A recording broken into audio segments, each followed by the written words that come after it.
Hi, welcome back guys. This is your friend, the MHA What If with another fanfiction. This is the second part of What If Deku Became a Singer? All credits for this video go to their respective authors, so please support the real author. Check out the link in the description for more details. Please give this video a like and subscribe to the channel if you want more videos like this. Now let's get into the fanfic. This song is dedicated to everyone graduating this week. Izuku was back in his regular recording space, a corner of the spare bedroom in his and his mom's apartment set up with sound-absorbing foam and a microphone, and in his normal getup. As each of us goes out into the world, whether we graduate from a hero course or a support course, general studies or business, a tech school or a fine art school, whether we're heading off to a new career or off to university. This song is dedicated to each and every one of us, myself included. Izuku used the remote in his pocket to start the music, the melody built to a crescendo, and Izuku started to sing. Can you hear my heartbeat? Tired of feeling never enough. I close my eyes and tell myself that my dreams will come true. His own graduation ceremony had concluded earlier that day. It had been an inspiring day where Izuku himself had been given the honor of making the valedictorian speech. He honestly wished he could have sung it. He might have been less nervous that way. There'll be no more darkness. When you believe in yourself, you are unstoppable. Where your destiny lies, dancing on the blades. You set my heart on fire. As it was, he got through the speech all right. He spoke about the hopes and dreams each student carried within them. Dreams that their time at Shiketsu had helped them build towards and shape. Dreams they would now go out into the world to make into a reality. Don't stop us now, the moment of truth. We were born to make history. We'll make it happen, we'll turn it around. Yes, we were born to make history. Born to make history. Bobo born to make history. Izuku had been immensely grateful for the fact that Shiketsu held separate ceremonies for the different courses, which meant he'd been able to completely avoid Inasa. There wasn't any animosity between them, but things were still entirely too awkward and more than a little painful. As he sang through the chorus a second time, he let his body move to the music, focusing on the positive feelings surrounding the day and his eagerness to move forward into the future. Can you hear my heartbeat? I've got a feeling it's never too late. I close my eyes and see myself how my dreams will come true. Despite the last few weeks, months really, and how complicated they had been for Izuku's personal life, he still felt nothing but hope for the future. Not just for himself, but this entire generation. There were so many bright and intelligent people he'd met during his 3 years, all of whom he just knew would find success out in the world. He also knew most of the hero students at UA and had worked with them enough times to know that they had more potential than almost any graduating class of heroes he'd ever heard of. There'll be no more darkness. When you believe in yourself, you are unstoppable. Where your destiny lies, dancing on the blades. You set my heart on fire. And, of course, it was also Kaken's graduating class. He was a born leader, always had been, and Izuku knew in the depths of his soul that Kaken would be the most amazing hero the world had ever seen. Don't stop us now, the moment of truth. We were born to make history. We'll make it happen, we'll turn it around. Yes, we were born to make history. Born to make history. He was planning to follow the blonde's career closely, already setting up alerts in his news feeds for any updates regarding Kaken's hero name and the name of his agency. He already had a few, since it was big news for UA's most promising graduate to skip straight to opening their own agency.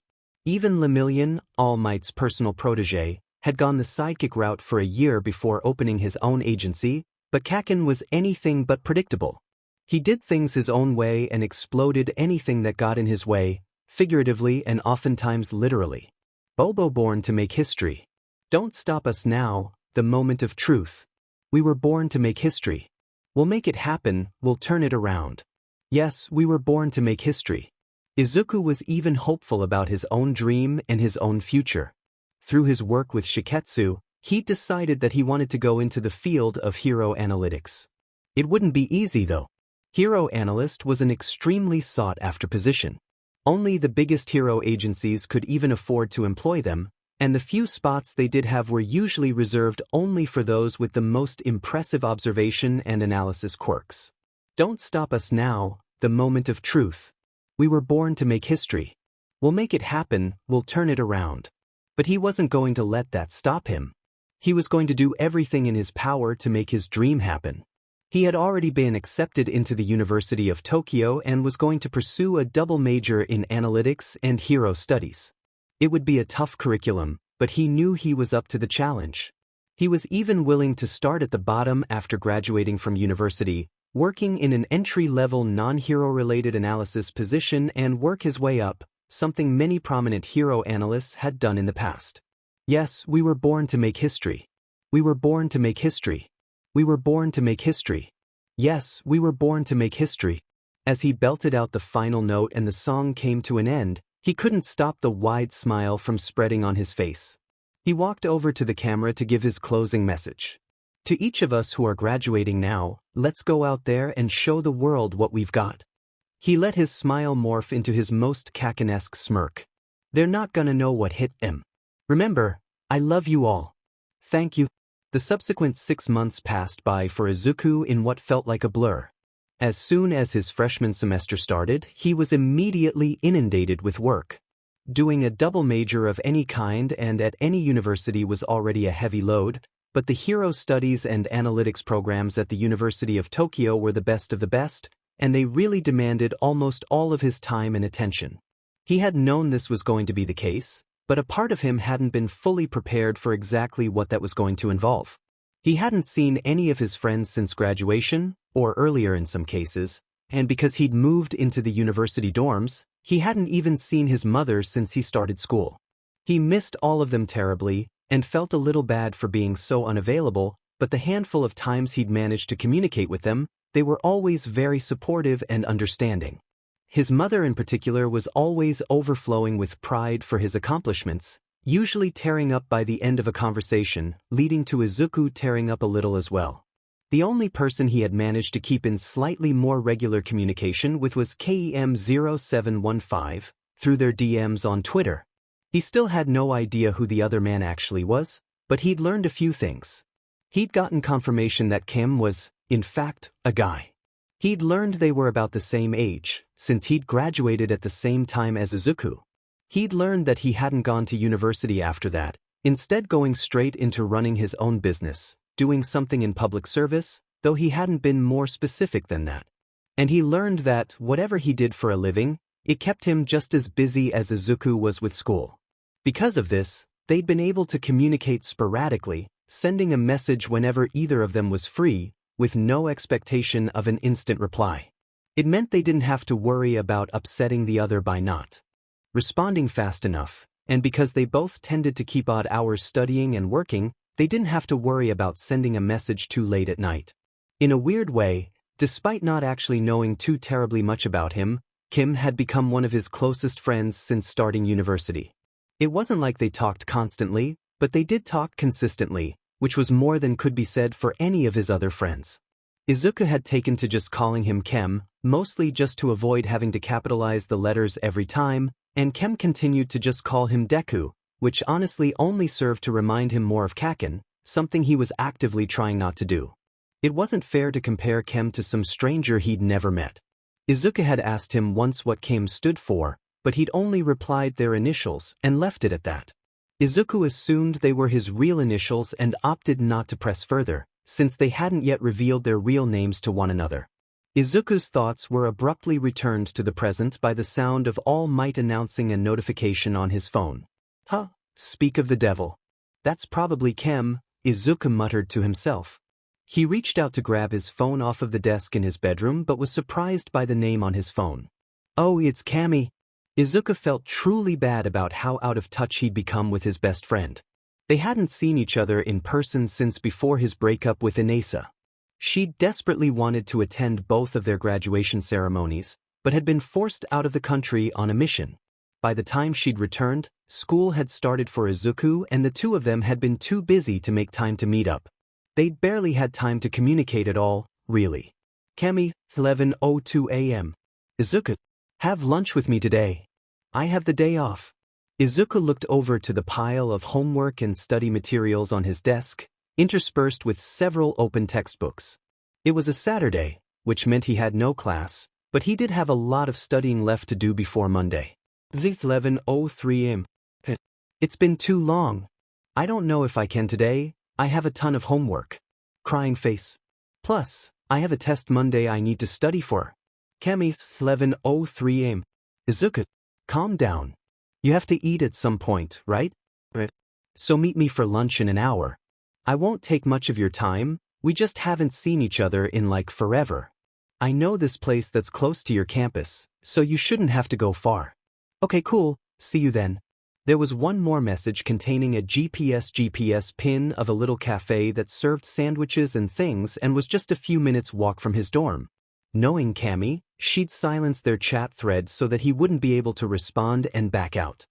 He let out a sigh and let his head fall onto the back of his chair. She does have a point, I guess. I do have to eat at some point.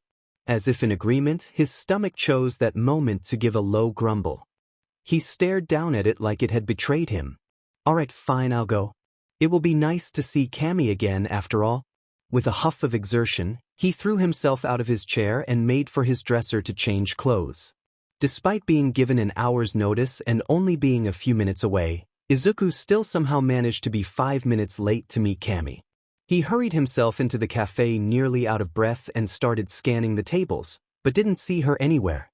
He briefly wondered if she'd already left once she saw that he was late. Then he noticed a weird boy around his age sitting alone at a table and waving excitedly at him. He'd never seen this boy in his life, but he still looked somewhat familiar. As he stared at the stranger, he realized that he could almost pass for Camie's twin brother, if she'd had one. Izuku! The boy was shouting, but it was with Camie's uniquely familiar voice. Finally, it clicked. She was using an illusion to disguise herself so as not to be recognized or bothered. He let out a sigh of relief and then moved to sit across from his best friend. Hey, sorry about the disguise. Camie's voice intoned from the illusory young man across from him. I love my fans and everything, but sometimes it can be super annoying to have them harassing me if they spot me. Besides, I want to spend this time catching up with my best buddy. Thanks, Izuku chuckled with an awkward smile. I don't think I could have handled your fans attacking you while I'm sitting here. No sweat. She leaned over the table and pulled him into a big hug. I missed you, fam. It's been like way too long since we talked. Finally, she settled back into her seat with a smile that was most definitely Camie, even if it was on this unfamiliar face. How've you been? College man. I've been good. Honestly, classwork and studying takes up almost all of my time, so there really isn't a whole lot to report. You know me, I was never really a social butterfly without. He paused for a moment. Without you and Inesa dragging me out to do stuff, he finished lamely. The server, clearly not able or not willing to read the mood, chose that moment to approach and get their orders. They both quickly ordered their lunch, and the waiter left, the air between them silent for a moment. Yeah, we haven't really gotten to talk since then. You okay? Camie asked, her hand falling on top of his and her voice nothing but sympathy and compassion. Yeah, I'm okay. The breakup sucked, and I took it hard for a little while, but honestly, I've made peace with it. Still haven't been able to talk to him at all, though, he chuckled nervously. You see him during patrols and stuff, right? How is he? He's doing okay. Camie answered with few words. Since Camie was never one to use few words, he was immediately suspicious, but he had a solid clue as to why. Camie, it's fine. I'm friends with enough of the UA kids to hear things. I know he and Todoroki just started dating.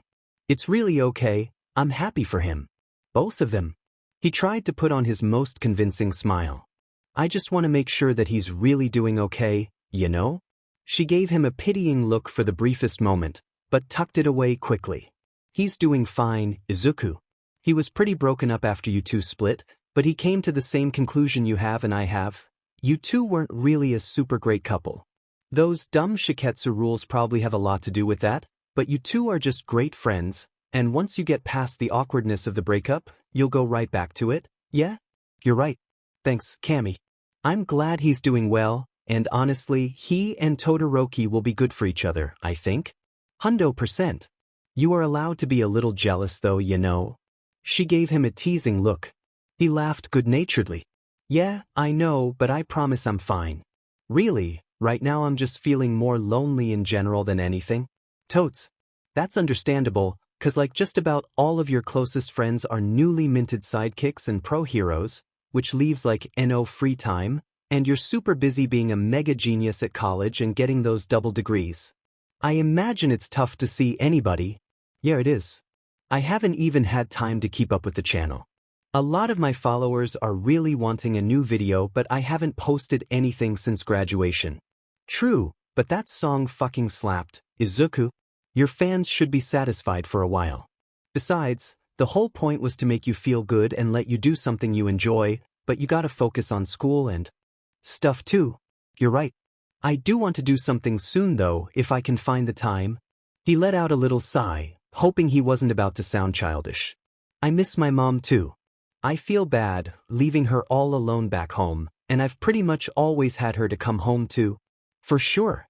Your mom is, like, totes the best. Tell her I said hey the next time you talk to her. I will. Honestly, I feel even worse about it, because with the dual degree I don't have any time for a part-time job, which means she's having to keep working extra hard to help pay my tuition. I mean, it's a public university, so it isn't crazy expensive, but it isn't cheap either. Yeah, I imagine so.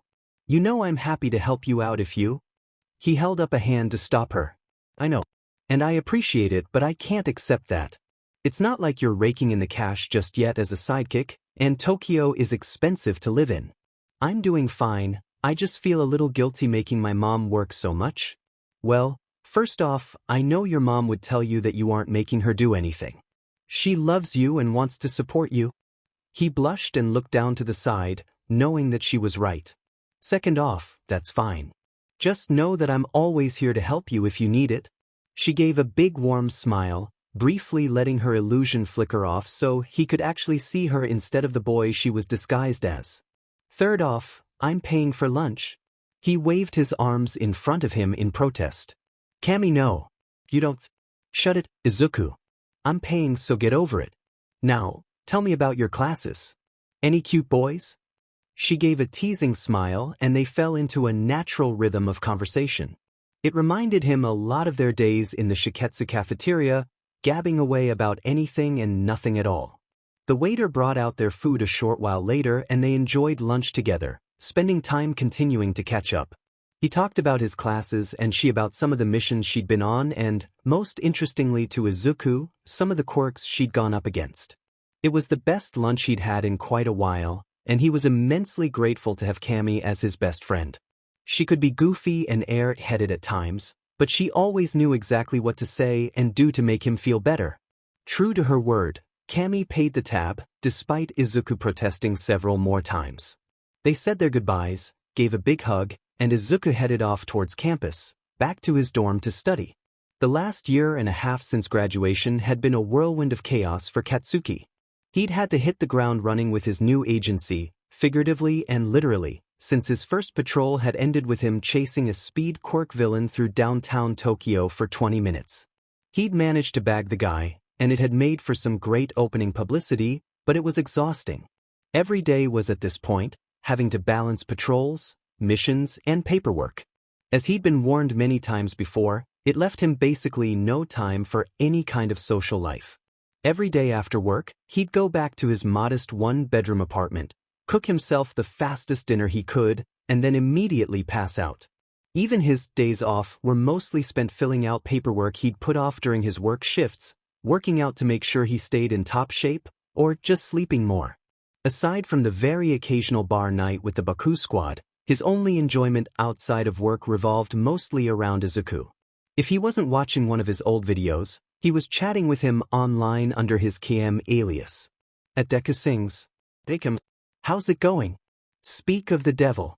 He was in the locker room of the agency, changing out of his hero costume, getting ready to head home for the day, so he snatched up his phone from his locker to reply.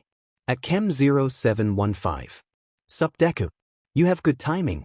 Was just getting off work. Great job on the video the other day, phenomenal as always. Izuku hadn't posted a ton since the frankly phenomenal performance of History Maker he'd done the week of graduation. From what he'd gathered, The nerd was busy doing a double major in college and hadn't had a lot of time to record new content. Just yesterday, though, he'd uploaded an acoustic performance of Panic. At the discos, this is gospel. It honestly wasn't Katsuki's first choice for favorite band, but Izuku had a way of making even the most annoying of songs sound amazing and worth listening to multiple times. At Deku sings, thanks. Glad you're done with your work day. Means you get to go home and relax now. At Chem0715. Yup. What are you up to? At Deku sings, just taking a quick break from studying, figured I'd just say hey. So, hey. Katsuki let out a fond snort and rolled his eyes. What a dork. He actually hadn't been able to learn a whole lot of detail about Izuku's life since leaving Shiketsu and going to university, and for obvious reasons, he hadn't shared a lot of detail about his own life. At Chem0715. Hey. You eaten yet? There was way too long of a pause while Katsuki finished putting on his civilian attire and headed out the door, giving a quick goodbye to Aijuru, who was taking night patrol this week. He knew exactly what that pause meant too. KM0715. You haven't, have you? At Deku sings, I might just maybe have forgotten to. Katsuki growled at his phone as he started walking the several blocks to his apartment. One thing was still the same as it had always been since the moment he'd met the frustrating nerd. At Chem0715. Damn it, Dad. You never take care of yourself.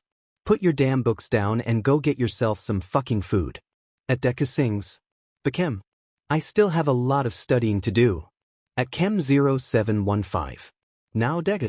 Get some katsudon or something. He may not have been able to learn a lot of detail about Izuku's life, but he still remembered his favorite food, and had been glad to learn that it hadn't changed in all these years. At Deku sings, Hey fight. You win, Kim. I'm putting on my shoes to go get food right now. Promise. At Chem0715. Damn right. Then go back to your room and kick that homework's ass.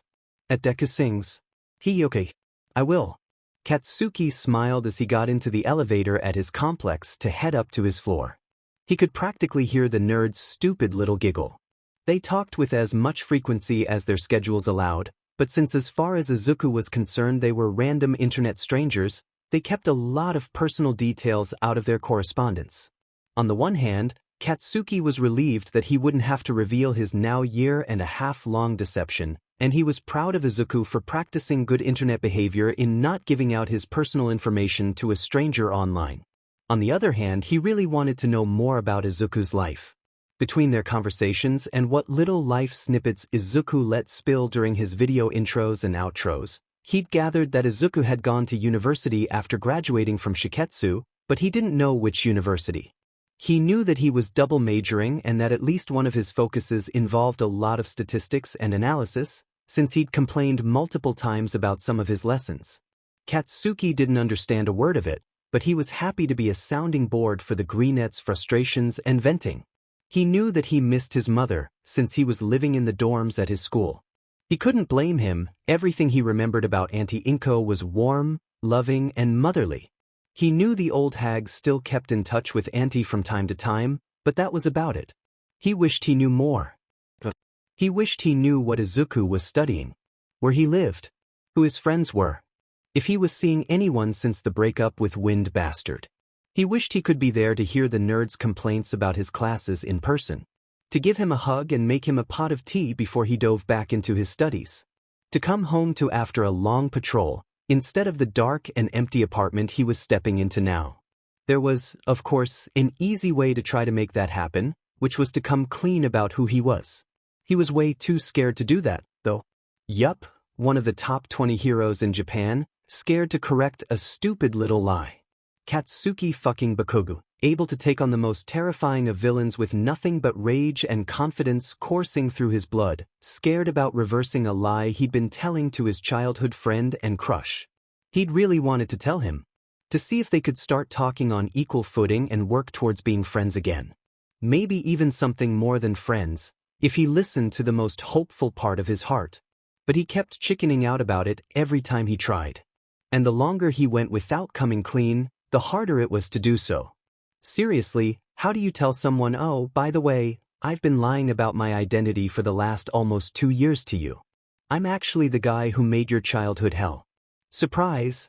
So for now, he stuck to his obfuscations and his hidden identity. Honestly, it was something he needed. The only thing that kept him sane sometimes after a really tough week. Who was he kidding? He didn't really deserve to get comfort from Izuku. Not after their past, and certainly not after the way he's been tricking him for 2 years. At Chem 0715. Just got home, gonna probably pass out here. Was a long day. Enjoy your food and good luck with studies. At Deku sings. Kidoki. Good night Chem, sleep tight. Smiling face with smiling eyes. At Chem 0715. Yeah you do that. He powered off his phone and chucked it lightly down onto his nightstand before flopping down onto his bed. Sometimes he really felt like a piece of shit. Holy crap, I graduate next week? Hell yeah you do, Izuku. I'm so proud fam. It was still hard for Izuku to wrap his head around sometimes. The last few years had been some of the most mentally and emotionally challenging of his life, but now he was graduating with a dual degree. He hadn't managed to hit the top of the class this time, but he was graduating with full honors, one of the few from his year to do so while pursuing 2 degrees simultaneously. He'd had to sacrifice almost his entire social life, but it would all be worth it if he could work his way up to being a hero analyst. Thanks, Camie. It's just all so surreal, you know? I've been working towards this for so long, and now it's finally here. He'd had pretty much no time to see his friends or his mother, outside the occasional weekend visit every few months. He did make more of an effort to call them, though, which is why he was on the phone now. You more than deserve it, Izuku. When it comes to kicking ass and being hella smart, you are totes the goat. You got any big shot job offers lined up yet? He chuckled at her enthusiasm. Nothing concrete yet. I have a few feelers out to various agencies, but realistically no hero agency is gonna even look at a new grad that doesn't have a super impressive analysis quirk, much less no quirk at all. Most likely, I'll end up in some kind of non-hero analysis role, probably finance or something for a bit. That's lame. So done with that quirkist bullshit. You know me or any of our other hero friends would give you recommendations in a heartbeat, right? I know. This may sound dumb, but I don't want to get there that way. I want to know I earned it completely on my own merits, and if that means I take the long and arduous path, then so be it. Live your best life, Izuku. Just don't forget that you've got a bunch of friends who will help you in a heartbeat. He couldn't stop himself from a wide smile at that. Even though it had been years since his friendless days in middle school, it was sometimes still hard to believe that he had so many good friends and people who cared about him. Thanks, Camie. Listen, I should give my mom a call. Haven't talked to her in a little while, but I'll catch you later. Totes fam. At minimum, I am definitely gonna be at your graduation this time. My agency tries to send me out of the country again, I'm gonna just burn the building down. Izuku laughed, only the tiniest bit unsure how much she was kidding. Please don't do that, Camie. I'm sure you'll be able to come and I'm really looking forward to it. I won't. Alright, tell your mom I said hi. Catch you later, Izu. I will. Bye. Izuku ended the call with a smile and stretched in his chair. He'd ended up staying at the dorms his entire school career, not wanting to add any extra financial strain to his mom than he already was. It wasn't the most comfortable way to live, but it wasn't like he cooked or entertained guests, so what good would a kitchen or living room do him? He'd had a bed, a desk, and a chair. All he really needed. Settling down into a comfy position, he pulled his phone back up and dialed his mother. She answered on the first ring. Izuku. Hi, how are you? Oh, you know me. Just moving along. Better now that my son has finally found time to give his poor old mother a call. He knew she was teasing, though he still felt just the tiniest bit guilty. I know, Mom, I'm sorry. The last few weeks were crazy with final exams and projects. Oh, sweetie, I know. I was only teasing you. But now you're all done and you graduate next week. I'm so incredibly proud of you, Izuku. The tears could already be heard starting to well up in her voice. Oh, Mom, don't cry. You know you crying just makes me cry. She sniffed and took a deep breath to steady her emotions. I know, sweetie. I'm just proud of my only son growing up into a fine young man, going to university, and getting 2 degrees. You've done so well, and I'm sure you're going to go on to do so much more. Thanks, Mo. And thank you for supporting me through all of this. I know it isn't easy working to pay off my tuition and stuff. Oh shush, Izuku. I'd do it all over again. I'm happy to support you in your dreams. To be honest, I felt pretty bad for a long while about something I told you when you were little. There was something you needed me to say, a way you needed me to support you, and I failed you in that moment. So I'm more than happy to do anything I can to support you for the rest of my life. Okay, now Izuku really was crying. Thank you. And I want you to know, I never thought that you'd failed me. Ever. I'm so lucky to have had you in my corner all this time. I truly don't know what I would have done without you. She chuckled lightly, but he could hear the tears in her voice now too. I've always thought I was the lucky one to have a son like you. There was a brief pause where neither of them said anything, just letting the sweet moment hang between them on the phone, but it was suddenly interrupted by his mother letting out a small wince of pain. Mom? Are you okay? Oh, I'm fine, sweetie. Just my shoulder acting up a bit, and I've been feeling a little lightheaded today, but it's nothing, I promise. I'm just a little tired, that's all. He wasn't entirely placated by that statement, being the worrier that he was, but he let it slide. Okay, Mom, just try to take it easy and get some rest, alright? I will. Izuku. I'll go take a nap as soon as we're off the phone before heading into my shift this evening. Okay, good. And also promise me something. As soon as I'm graduated, and we've made the last tuition payment, you're going on a nice vacation somewhere. I want you to relax and unwind for a good long while, okay? Okay, Izuku, I promise. That sounds really lovely. He could hear the smile in her voice, matched almost by his own. Alright, Mom, go take that nap. I'll talk to you later, okay? I love you. I love you too, sweetie. I'll talk to you soon. They ended the call there and he smiled out the window, watching the birds flit by. He really was far too lucky to have his mom in his life. It was weird not having to spend his evenings studying or doing homework. He almost didn't know what to do with himself. After getting off the phone with his mom, he'd spent a few hours watching anime, something he hadn't done almost since starting at university. He tried shooting a message to Kem, but didn't get a reply, which almost always meant that the other was working or otherwise preoccupied. Having handled all the binge watching he could, he was now scrolling through his news feeds, but it had apparently been a slow day and nothing much had happened.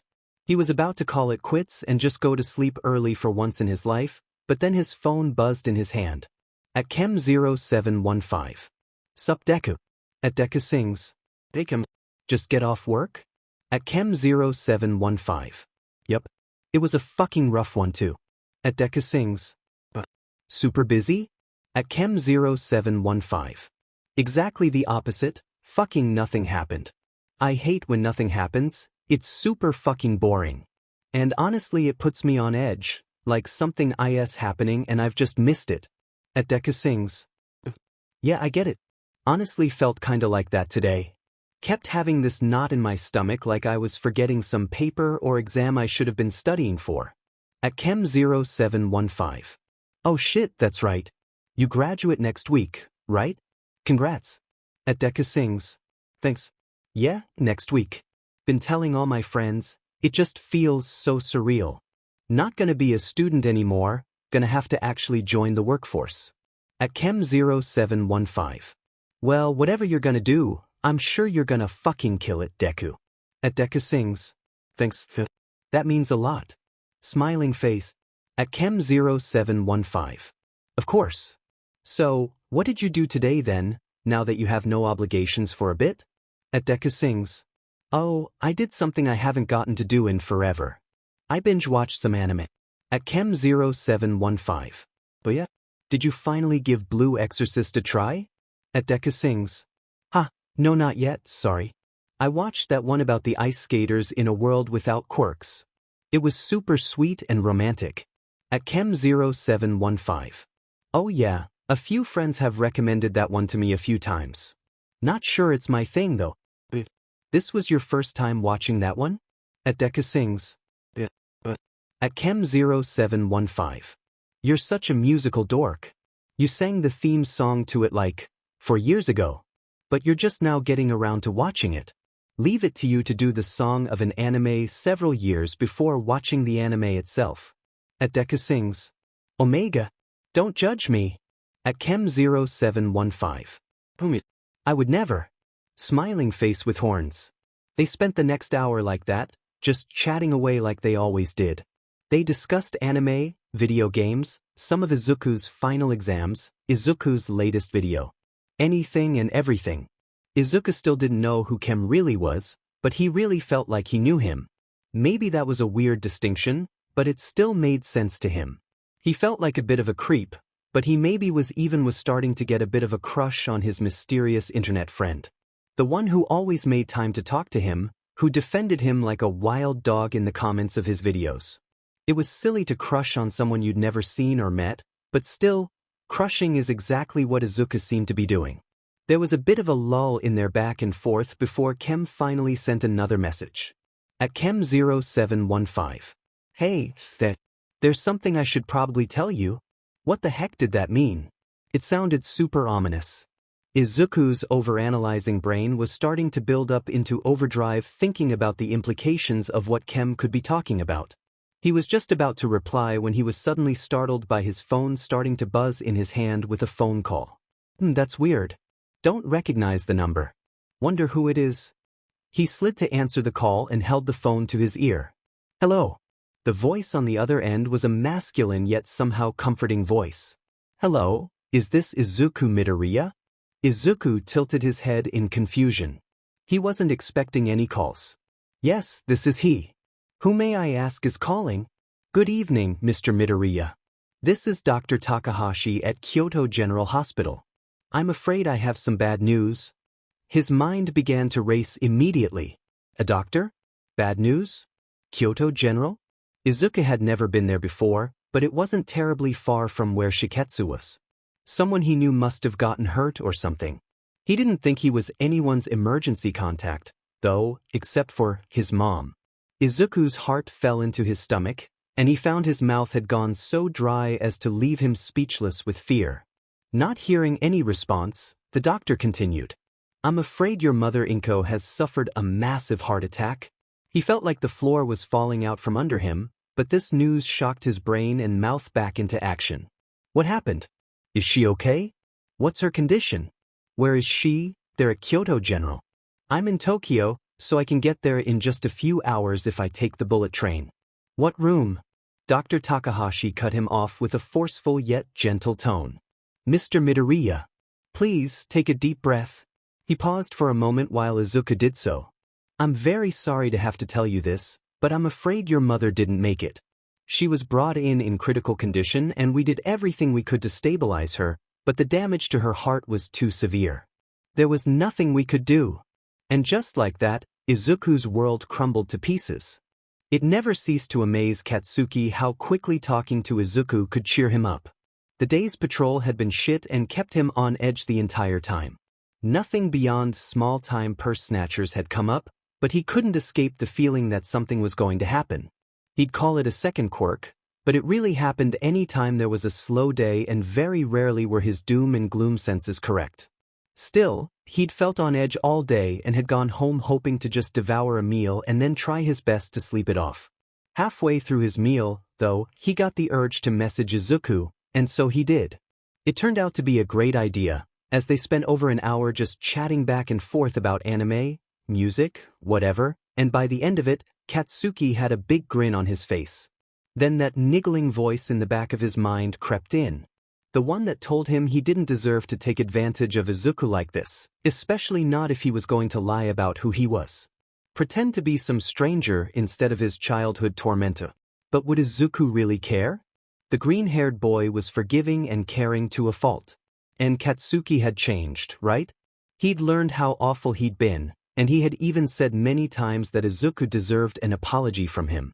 By not giving him the truth, he was being even worse. Well, fucking fine then. I'll just fucking tell him. He cursed into the empty apartment. He stared at the message thread on his phone for probably a full minute before finally taking the plunge. At Chem0715. Hey, there's something I should probably tell you. That was a good opener, right? He'd just leave it there and wait for a response. Or was that too open-ended and ominous? Maybe he should say something else. Should he just spell out the whole thing? Or maybe that was too much at once. Maybe clarify that it's nothing bad? Though he supposed that was all in the eye of the beholder. The fuck? He asked aloud. Am I fucking mumbling to myself? Jesus Christ, am I that far gone? I'm unconsciously imitating the nerd now. He groaned and slid a hand slow and rough down his face. So as not to overthink it any further, he just left that message there to wait for a response. And wait he did. He sat there staring at his phone for 1 minute. 2 minutes. 5 minutes. 10 minutes went by and he felt like he was going to explode. The fuck are you doing, Deku? He hadn't called Izuku Deku outside of the message thread in a few years now, but in his frustration he couldn't help himself. Why was he taking so long? They didn't really have an expectation of instant response when messaging each other, given their hectic schedules, but it was rare for Izuku to drop off from a conversation so suddenly without any warning or explanation. He was just about to send another message to ping him again when his phone buzzed in his hand with a new message. At Deku sings. Oh no. That seemed ominous. Is it possible he already knew it was Katsuki and was about to drop a bombshell? At Deku sings. My mom just died. What? Wait, what? At Chem 0715. What? Well, that wasn't particularly eloquent. But he was fucking reeling. Auntie Inko died? What the hell happened? At Chem 0715. What happened? At Deku sings. She had a heart attack, apparently. I just got the call from the hospital. They tried to save her, but... He felt his heart sink into his stomach. This was real. Auntie Inko was dead. Katsuki hadn't seen or spoken to the woman since childhood, but she was always a sweet and loving person and an amazing mom for Izuku, and, in a weird way, even to him at one point. Now she was gone and Izuku was probably devastated. He needed whatever support he could give him. At Chem 0715. I'm so sorry, Are you okay? God, what a stupid question. Of course he's not okay. He wished he was better at this, that he knew what to say to someone in situations like these. He wished he were Aijuru. He was always so much better with people. At Deku sings. No, I'm not. At Chem 0715. Of course. I'm sorry, that was a really stupid question. Is there anything at all I can do for you? At Deku sings. I don't know. Can we talk about whatever it was you were gonna say later? I don't think I can think right now. And I have a lot to take care of. I actually need to head to the hospital to deal with things. And I have a funeral to plan. Katsuki's heart, still deep in the pit of his stomach, broke. He wished he could just hold Izuku and tell him it would be okay, but he couldn't possibly tell him about his Camie now. He still deserved the truth, and Katsuki vowed to give it to him, but he had enough to deal with right now. He didn't need this bullshit piled on top. At Chem 0715. Of course. It wasn't important anyway. You've got a lot to do, but just know. It's going to be okay. I know that sounds like a cliché or whatever, but I promise you'll get through this. And I'm always here if you need anything at all, okay, Deku? At Deku sings. Thanks, Chem. That really means a lot. I'm gonna go now, but I'll message you later? At Chem 0715. Literally any time. Be safe. After waiting a moment to make sure Izuku wasn't going to send any further messages, he set his phone on the coffee table, falling back onto the couch to stare blankly at the ceiling. Fuck. Not very eloquent, but he didn't know what else to say. What else to do? The world had lost someone special. Even if he hadn't seen her since he was 8, he had still known back then that she was a truly special person who loved her son unconditionally. Now that son was hurting and in pain, and she wasn't around to help him through it. Which meant someone else needed to step up. He had no idea how, but he was going to do whatever he could to be that person. For now, he settled for just mindlessly brushing his teeth and getting into bed. He made sure to leave his phone notifications turned on at the loudest volume. In case Izuku tried to message him during the night, he wanted to make sure it would wake him up. He needn't have bothered, though, since he was barely able to sleep at all anyway. He didn't get another message from Izuku until late the following evening. He was lucky enough that his patrol that day had been more eventful. Nothing world-ending, but enough to keep him busy and his mind occupied, rather than dwelling on the tragic news of the previous night. He'd thought multiple times throughout the day and once he'd gotten home about sending Izuku a message, but figured that he needed to give the other space. The greenette would reach out when he was ready or when he needed help. Until then Katsuki just had to be patient. He ended up not having to wait very long. At Deku sings, "Was it my fault?" Was what his fault? Katsuki didn't understand. Maybe the message was meant for someone else? At Chem 0715. Was what your fault? At Deku sings, "My mom." At Chem 0715. How the hell would it be your fault, Deku?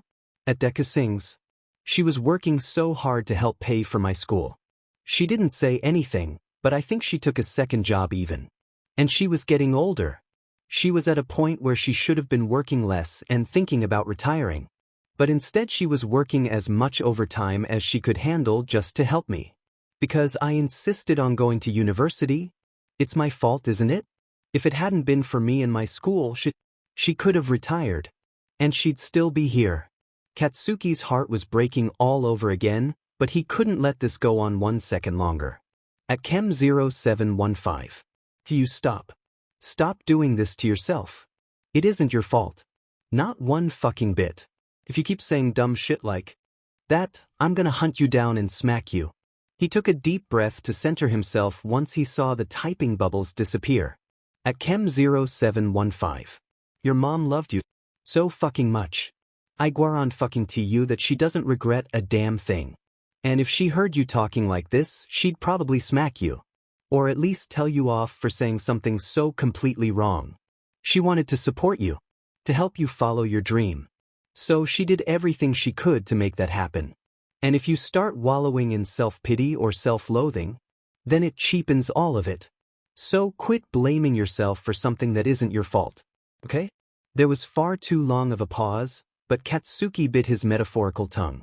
He'd said what needed to be said, and he just needed the nerd to take a moment to stop crying, because there's no way he wasn't, and collect himself. At least enough to stop blaming himself. At Deku sings, "Thanks. You're right. She really would have liked you, I think. Maybe not your language, but everything else, she would have approved." Somehow Katsuki doubted that, but then again Izuku had to get his infinite patience and forgiveness from somewhere. At Chem 0715. You think so? Well, I'm just happy to help how I can. Do you want to tell me more about her? At Deku sings, "Yeah. That would be really nice, I think. If you don't mind." At Chem 0715. I've got all night. And that's just how they spent the rest of the evening. Chatting back and forth, Izuku telling him all about his mother. A lot of it he knew already from their shared childhood, of course, but it was still nice to hear about it from Izuku's perspective. Plus, there were a number of things he hadn't known, for instance, the fact that Inko had been the one to really encourage Izuku to start singing. At Chem 0715. Well, then I guess I owe her a debt of gratitude if she's the reason I've gotten to listen to you sing these last few years. The whole conversation definitely had a somber undertone, but there was still something nice about it. To be able to be an ear for Izuku to bend with memories and stories about his mother. At Deku sings, "Thanks again. This really helped, I think. I still have a lot to do and a lot to process. I'm still nowhere near okay, but it felt good to talk about her. So thank you." At Chem 0715. Anytime. Stay strong, you'll be okay. Fuck. Did he know how to say anything other than platitudes in moments like this? At Deku sings, "Thank you. I'm going to try to get some sleep. Good night, Kim." At Chem 0715. Good night, Ste. It was several days later when he'd gotten a call from his own mother. "What do you want, hag?" he greeted. "Shut it, you brat. Is that any way to greet your mother?" she responded with her own Bakugo ire. Katsuki simply rolled his eyes. "Yeah. What's up?" There was just a bit too long of a pause before she spoke again, this time in a much more reserved tone. "Have you heard about what happened to Inko?" His breath caught in his throat just a bit. He'd wondered when she would get the news. "Yeah, I heard," he said quietly. "Your father and I just heard the news from Izuku this morning. He seems pretty broken up, understandably." She paused for a moment, as if considering her words. Have you spoken to him at all lately? Not really, he sort of lied. We haven't really been close since we were kids. I saw him when he came to UA with the Shiketsu kids once. We spoke a little. There was another too long pause, and he couldn't escape the feeling that his mother was staring right through him, despite the fact that they were on the phone. Well, the funeral is on Saturday. Your father and I are going and you should come with us. Katsuki held back a sigh. Izuku hadn't asked if Kem would go to the funeral. There were any number of reasons for that, he was sure, but if Izuku didn't want Kem, someone he'd become pretty close friends with, then he almost certainly wouldn't want Katsuki there. I somehow doubt Izuku would want me there. You're not stupid, so I'm sure you know I wasn't exactly the best to him when we were younger. Yeah, brat, I know. It's honestly just as much my fault for not stepping in more, but that doesn't matter now. What does matter is that Izuku explicitly asked me to bring you along. He raised a quizzical eyebrow, again even though she wasn't physically there to see it. Really? She scoffed. Yes, really. I believe his exact words were, make sure to let Kaken know he's welcome to join. Mom would have liked him to be there. Honestly can't believe he still calls you Kaken. Yeah, me neither, he said absently before letting out a long sigh. Yeah, alright. I'll go. Just send me the details and I'll meet you there on Saturday. Yeah, sure. Thanks, Katsuki. He simply grunted in acknowledgement. They sat on the call in silence again for a moment, but it was Katsuki who broke it this time. Hey, Mom. Yeah, kiddo? I love you. He heard her breath catch and then a soft sniffle. I love you too, son. Saturday came quicker than he wanted, if he was honest. He had no idea how he was going to get through this day, and it wasn't even his mom. Despite the hag's insistence that Izuku had stated his preference for Katsuki to attend the funeral, he still felt like an intruder. Auntie Inko had always taken care of him when they were kids, but he hadn't spoken to her in over a decade and there was no way she didn't know at least a little of the terrible things he'd done to her son. If she were alive, would she really want him there? In the end, he opted to come, but he did his best to try to cover up so that he wouldn't be recognizable. Despite the rapidly approaching summer months, the fact that he was at a funeral gave him an excuse to wear a dark suit with a heavy dark coat, on which he had the collar pulled up to cover part of his face. He was also wearing a black medical mask to hide more of his features. His hair was an issue, but he'd done his best to channel his inner best genist and use some hair gel he'd stolen from Aijuru to style it into something vaguely tame and less like his normal hairstyle.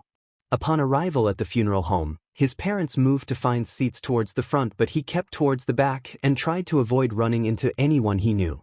That proved tougher than expected since, in addition to the handful of people he recognized from their old neighborhood, there were actually several pro-heroes and sidekicks here. They were all relative newcomers and all Shiketsu graduates. Once he thought about it, it made sense. Izuku went to school with these heroes and had worked alongside them during their school days. Of course they'd be his friends and here to support him. Scanning the crowd, he saw two figures he really hadn't expected, Camie Utsushimi and Inasa Yurashi, sitting together near the very front and currently in quiet conversation with each other. He of course knew that Izuku and the Wind Bastard had dated, but he also knew that they'd broken up and that the fucker was dating Shudo now, so he wasn't really expecting him to be there. He begrudgingly respected the guy just a little for setting all that drama aside to be there to support Izuku. A lesser man wouldn't have bothered. He really hadn't expected Camie to be here, though. She was a year ahead of all of them and he had no idea that she and Izuku had any connection beyond being students at the same school.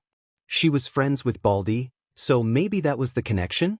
He was startled out of his train of thought by a tap on his shoulder, causing him to wheel around and come face to face with the heterochromatic eyes of one of his best friends.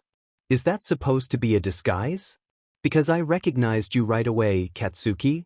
He spoke in his standard dispassionate tone. Shit, icy hot. You been working on your stealth or something? Scared the shit out of me. Easy to do when you're so distracted, he retorted. I fuck off. Being here is weird for me. You remember mine and Izuku's history, so it's hard for me not to feel like an intruder here, alright? Just trying to keep a low profile. Shudo eyed him with practiced neutrality. The hell are you doing here anyway? Katsuki asked. I came with Inasa. He wanted to be here to support Izuku, and so did I. We haven't spoken in a while for obvious reasons, But he's still been a friend to me when we were in school. If I can help him at all, then I want to. Katsuki looked away towards the floor. Yes, me too. It'd probably help if he knew you were the one he's been talking to for the last few years, Kem. He put extra emphasis on his online nickname, causing Katsuki to rapidly scan the room to make sure Izuku wasn't in earshot. The fuck, icy hot. Keep your fucking voice down, he hissed. I haven't told him yet, alright? I was going to, but then his mom literally died, so I figured the timing was maybe not the best. Tell him I will just, not now. It isn't the time. Shudo stared him down in silence for what felt like an agonizing amount of time before finally letting out a small, nearly imperceptible sigh. Fine. I'm obviously not going to say anything. It isn't my place. You should though, sooner rather than later.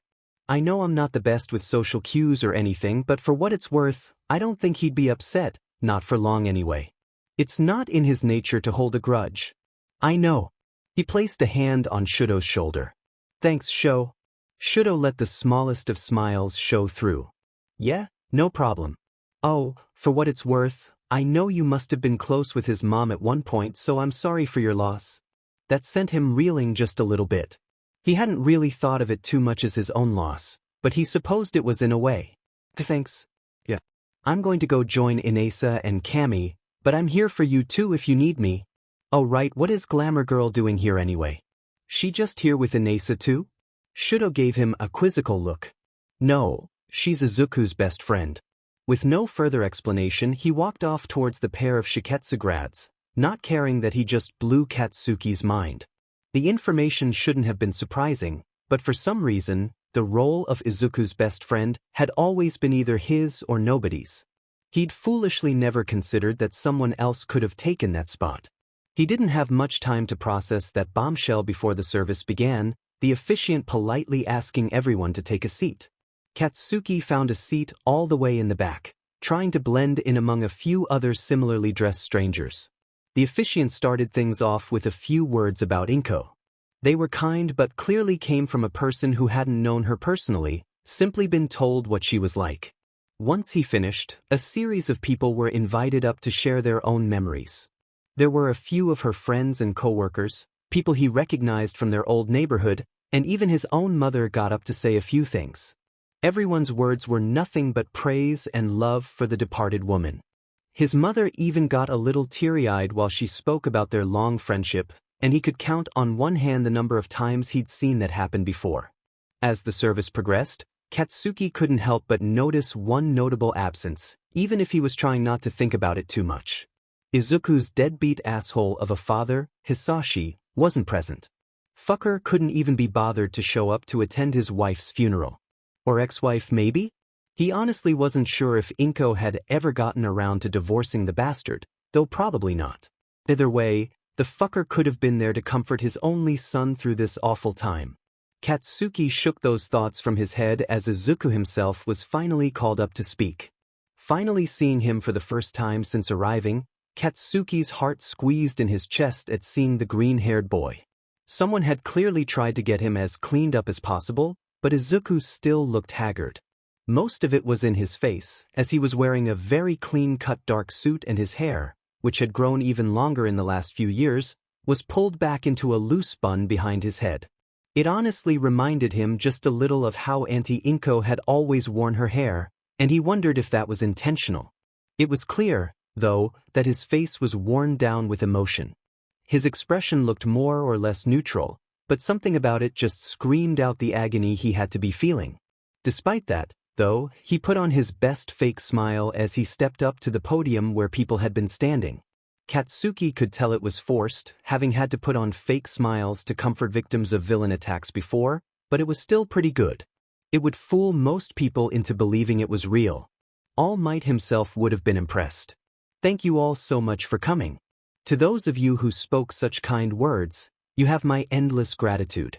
My mother would have loved to hear all the wonderful things you had to say. He paused for a moment and tilted his head as if a thought had just occurred to him. Well, actually, she probably would have been really embarrassed to hear all of it, but still. That got a small round of chuckles from the crowd and a few nods from those who had known Inko best. Izuku himself didn't laugh, but he kept that brave smile on his face, even if it was a little smaller and softer now. He took a deep breath before continuing. Inko Midoriya was the greatest mom I could have ever asked for. She loved and supported me unconditionally through every difficult moment in my life, and she shared in my joy in every positive one. Even when I was diagnosed as quirkless as a child and my young heart was broken, she did her best to help me through it. She probably would say that she wished she'd handled that moment differently, and once upon a time I might have agreed with her, but looking back on it now, I know she acted out of nothing but love for me. A small tear ran its way down his cheek, and he wiped it away before taking a shaky breath to center himself. I'm honestly not very good at speaking like this. Some of you know this already, but a big hobby of mine is singing. It's always been something that helped me express my thoughts and emotions, even if it was just to an empty room. Really, being able to sing is something that's kept me grounded through the toughest and worst moments in my life, and it's something I owe entirely to Mom. I was enchanted as a child by the lullabies she would sing to me, and I would always try to do my best to imitate them. Once she saw my fascination, she did everything she could to encourage that talent. She bought me my first book about vocal technique, my first microphone, my first soundproofing panels, though that one might have been more for the neighbor's sake than mine, he said with a weak chuckle, sending another round of small laughter through the crowd. Even Katsuki smirked at the thought.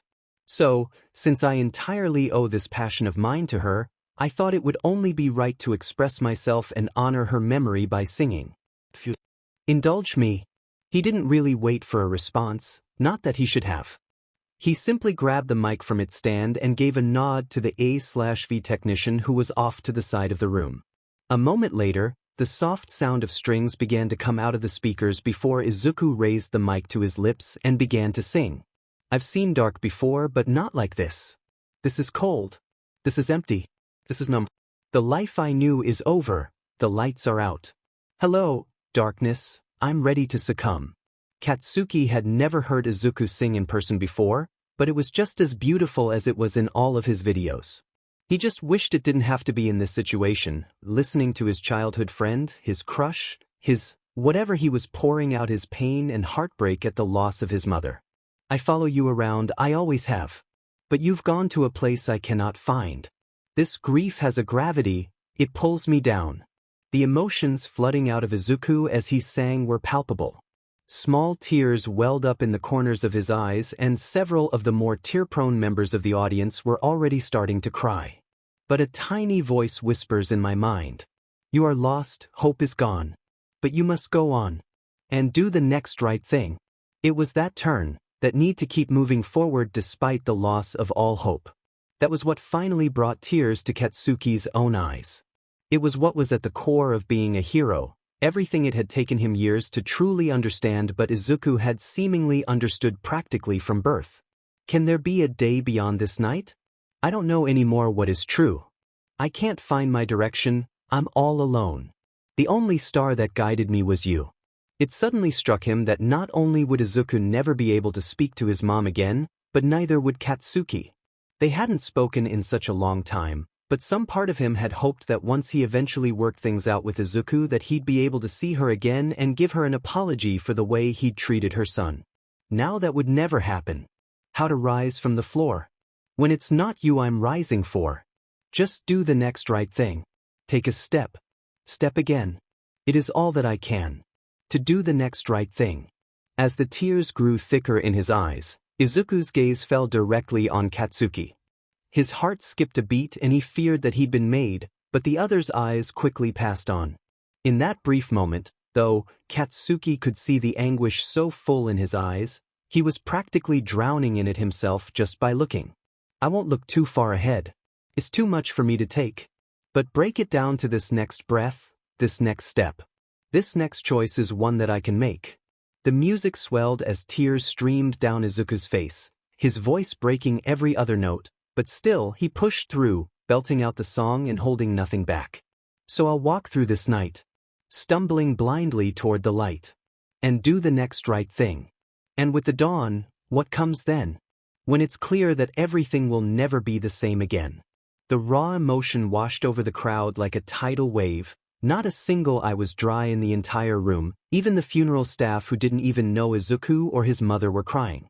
Then I'll make the choice to hear that voice. And do the next right thing. The music faded away and Izuku tilted his head back to look towards the ceiling. Katsuki wasn't sure if he was looking up towards the sky or just trying to use gravity to hold back any more tears. I love you, Mom. Unable to hold back anymore, Izuku broke. His head fell forward, his shoulders began to shake, and he sobbed. For a moment, the room was left stunned, most of them too lost in their own tears to think to do anything, until eventually Katsuki's own mother stood and moved forward, quickly pulling Izuku into a firm, comforting hug. It's okay. Let it out. And let it out he did. He gripped into Mitsuki with a force that could only come from pure grief. She gave a nod to the funeral officiant before guiding Izuku away through a side door, quickly followed by Katsuki's father and Camie. Something in the back of his mind said he should follow them, but he found that he couldn't make his body move, not even to wipe away the thick tears that were flooding down his cheeks and into his mask. The officiant said a few final words, wiping away his own tears, then ended the service. Eventually, people started to compose themselves and stand up to converse with each other, share more memories, or just head out as some people did. It took several minutes, but Katsuki finally pulled himself together enough to rise from his seat and look around. His parents, Izuku and Camie had yet to return, and he debated internally whether he should wait for them and try to say something to Izuku, but ultimately he decided, rather cowardly, a part of him whispered, to just leave. He silently paid his respects and then headed out the door, sending a quick text to his parents. Katsuki, 1:47 p.m. Went home. Sorry. He made his way out the door and turned towards the nearest train station, but he didn't make it far before a familiar voice from the alley around the side of the building stopped him dead in his tracks. Hey Kaken. He froze for a moment before turning slowly to see Izuku sitting alone on the ground in the alley, back leaning against the wall of the funeral home. Izuku, he said hesitantly, unsure of what to even say. Izuku slowly rose to his feet to face Katsuki. He'd pulled the band out of his hair, so now his curly green hair fell completely down onto his shoulders, a little even falling into his face. He'd have said it was extremely attractive if it weren't for the pain still screaming behind the greenette's eyes. I'm glad you could come. You didn't have to disguise yourself though. He reached up and pulled his mask off since it served no purpose now anyway. He took a deep breath. We didn't exactly end off on a great foot as kids, and I'm sure your mom probably didn't like the way I treated you, I certainly don't, so I just didn't know if she really would have wanted me here. Oh Kaken. What happened when we were kids? Well, it certainly wasn't good, but my mom never held it against you and neither do I. We were children, young and dumb, and you made some terrible choices, but neither of us ever hated or resented you for it. She would have been so happy to have you here. He choked up a little bit at the end and a few tears slipped out, but he took a deep breath and recovered quickly. Yeah, well, I still owe you both an apology, so, I'm sorry. Truly, Izuku, I'm so sorry for everything I've done to you, and I'm sorry I didn't say it sooner. It was out there. The apology he'd wanted to make for years now, finally spoken aloud to its intended recipient. Izuku gave the closest thing to a real smile he'd seen from him all day. Apology accepted, Kaken, and you're forgiven. Katsuki let out a breath he hadn't even realized he'd been holding. The weight that was lifted off of his shoulders at finally getting Izuku's forgiveness was indescribable. He thought about going for broke and coming clean about being Chem as well, but this wasn't the time. Just as before, Izuku had enough on his plate right now without dealing with all that. Instead, he just settled on a simple thanks. The silence that passed between them after that was palpable, and Katsuki noticed that Izuku still seemed distracted, understandably so, staring into the middle distance with grief still swimming behind his eyes. Moment of boldness, he placed a hand on Izuku's shoulder and looked him directly in his verdant green eyes, still glistening with tears. Are you okay? He could see Izuku start to put on a mask, preparing to give the same answer of I'm fine that he'd probably given to all the countless people who'd asked him that question already today, but something about the way their eyes met and the true concern Katsuki was feeling seemed to cause that mask to drop instantly. No. I'm not. Izuku cried as his face shattered into sorrow and tears started to fall again. Katsuki moved without thinking and pulled Izuku close to him, wrapping his arms tightly around his upper body and pressing the other's head into his chest. Oh Kaken, she's gone. My mom is gone. He sobbed and cried into Katsuki's shirt, his hands gripping tightly into the back of his coat. Katsuki held him tighter and rubbed a hand soothingly on his back. I know, Izuku. I know. But you're not alone. You have all of your friends, and you know my parents love you to death and think of you as their second son. And, he hesitated for just a moment, I'm here if you ever need me. Izuku buried his head deeper into Katsuki's chest as he continued to cry, not saying anything for a while. After a few minutes, he seemed to calm down and stepped back, extracting himself from the embrace. Thank you, Kaken. Sorry about crying all over your nice suit. Katsuki shrugged, shoving his hands into his pockets in a nervous reversion to an old habit, suddenly feeling extremely awkward. Don't worry about it. Feeling better? Izuku nodded. Yeah, a little. I should go back inside before people start to worry too much about me, but thanks again, Kaken. Katsuki huffed, looking down towards the floor to try to hide what was definitely not a blush on his cheeks. You're welcome, Izuku. The greenette was already heading back towards the door, but he turned his head back at the last moment. You don't have to call me Izuku, by the way. You can keep calling me Deku, if you want. I don't mind. I actually kinda miss it. Katsuki's head shot up to look at the other in shock. He was pretty sure his mouth was even hanging open a little. Why, sure. He paused long enough to shut his mouth. Take care of yourself, Deku. To the blonde's continued surprise, Izuku wore the most genuine smile he'd seen all day at the use of the nickname. I will, Kaken. You too. And with that, he slipped back inside the funeral home, shutting the door behind him and leaving Katsuki to stand there dealing with the fact that an emotional tornado had just swept through the alley in the form of a curly green-haired nerd. At Chem 0715. Sorry to abandon you right now, I know you're going through a lot. If I could push this stupid work thing back, I would. At Deku sings. It's no problem. I totally understand, your job is important. I'm alright, just gonna focus on moving on, doing job interviews. That kind of stuff. At Chem 0715. Okay, that's good. I'd say that I'll try to reach out if I can while I'm gone, but the reality is that's not gonna be possible. I'm gonna be overseas in an area that's gonna drop me totally out of contact indefinitely. At Deku sings. I understand. Just stay safe, Chem. At Chem 0715. I will do that. Promise. Izuku thought about sending another message, but he knew Chem was busy preparing for his trip and didn't want to bother him. It had been a week since the funeral. Since saying goodbye to his mom. Since his weird, emotional conversation with Kaken. He'd officially graduated and received his dual degree, but he'd opted to skip the graduation ceremony altogether.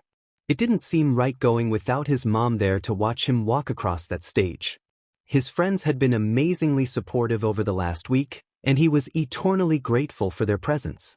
Ironically enough, his mom's funeral had led to quite a bit of positive reconciliation. The day had led to his first conversation with Inesa since the breakup as well as his first real conversation with Kaken since long before that. There was still a little bit of awkwardness with Inesa, but the passage of time had done its job. They could finally be friends again, check in with each other, and just be a part of each other's lives. Izuku was surprisingly thrilled to see how close he and Todoroki were.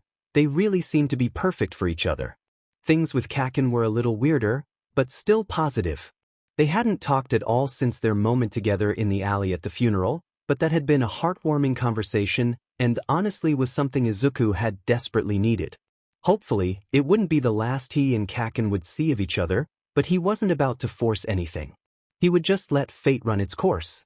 Speaking of Kaken, this work trip Chem was going on actually gave Izuku a strong working theory as to who Chem might be, or at least what he did for a living. Izuku was pretty sure Chem was a hero, specifically one who worked alongside Kaken. He'd gotten a news alert the day after Chem had told him about the trip, which stated that pro-hero Dynamite was going on an extended mission overseas along with a few other heroes and sidekicks. The details were scarce, But that was to be expected when dealing with investigations that were actively in progress. The point was that the start date of Kaken's mission lined up perfectly with the date Kem was leaving for his trip, and both things had an indefinite length to them. Sure, it could have been a coincidence, but here as in most things, Occam's razor held true. The simplest explanations were usually the best ones. The simplest explanation for this situation? Kem was a pro-hero and was also going on this same mission with Kaken.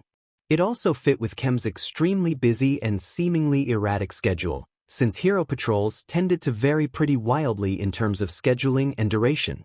He hadn't dared to ask for confirmation of his theory, since he didn't want to seem like he was being nosy, or worse, a stalker if he was indeed correct, but his analyst's instincts told him he was probably right. If anything, it made him like and respect Kem even more. He was beginning to think that maybe, just maybe, Izuku's crush on his internet best friend was starting to get out of hand. Izuku let out a small sigh and finally stopped staring at his phone, setting it on his desk and pulling up his laptop. Alright, just keep moving forward. Time to find a job. Izuku spent the next 2 weeks doing full-time job hunting. Through the university's career center, he was already able to line up a job as an entry-level financial analyst at a downtown firm with almost no effort at all. They'd done a quick background check and a short phone interview, presumably to ensure he wasn't a psycho or something, and then offered him the job. It was about as low-level of a position as you could get and the money wasn't very good, but it was still a decent fallback option if he couldn't find anything better. He wasn't actually too worried about money at the moment, anyway. He'd discovered after the funeral that his mother had been saving every single extra penny into a special savings account that passed on to him with her death. It wasn't a fantastical sum of money by any means, but it was more than enough to help him get by for at least a few months. He really hadn't deserved a woman as amazing as his mother, but he was immensely grateful to have had her in his life. When he'd first heard the news, he'd burst into sobbing tears for the 100th time that day, comforted by Camie's reassuring hugs. Since he had a safety net both monetarily and in the form of the fallback job, he decided to set his sights high and try to go straight for a hero analyst position. Not every agency set aside the budget to have an analyst, but there were still a good few who were hiring. Some agencies even had entire analysis departments and were hiring for junior assistant analysts. So Izuku had taken the time to apply for every single one. He tried very hard to keep his expectations realistic, but it was hard not to get excited daydreaming and imagining the kind of work he would be doing and the kind of heroes he'd be working for if he got one of these jobs. As the days went by, however, his spirits were getting eaten away, reminding him why he shouldn't have gotten his hopes up in the first place. He was quirkless. Any agency whose application asked for quirk never even bothered to reach out to him in any way.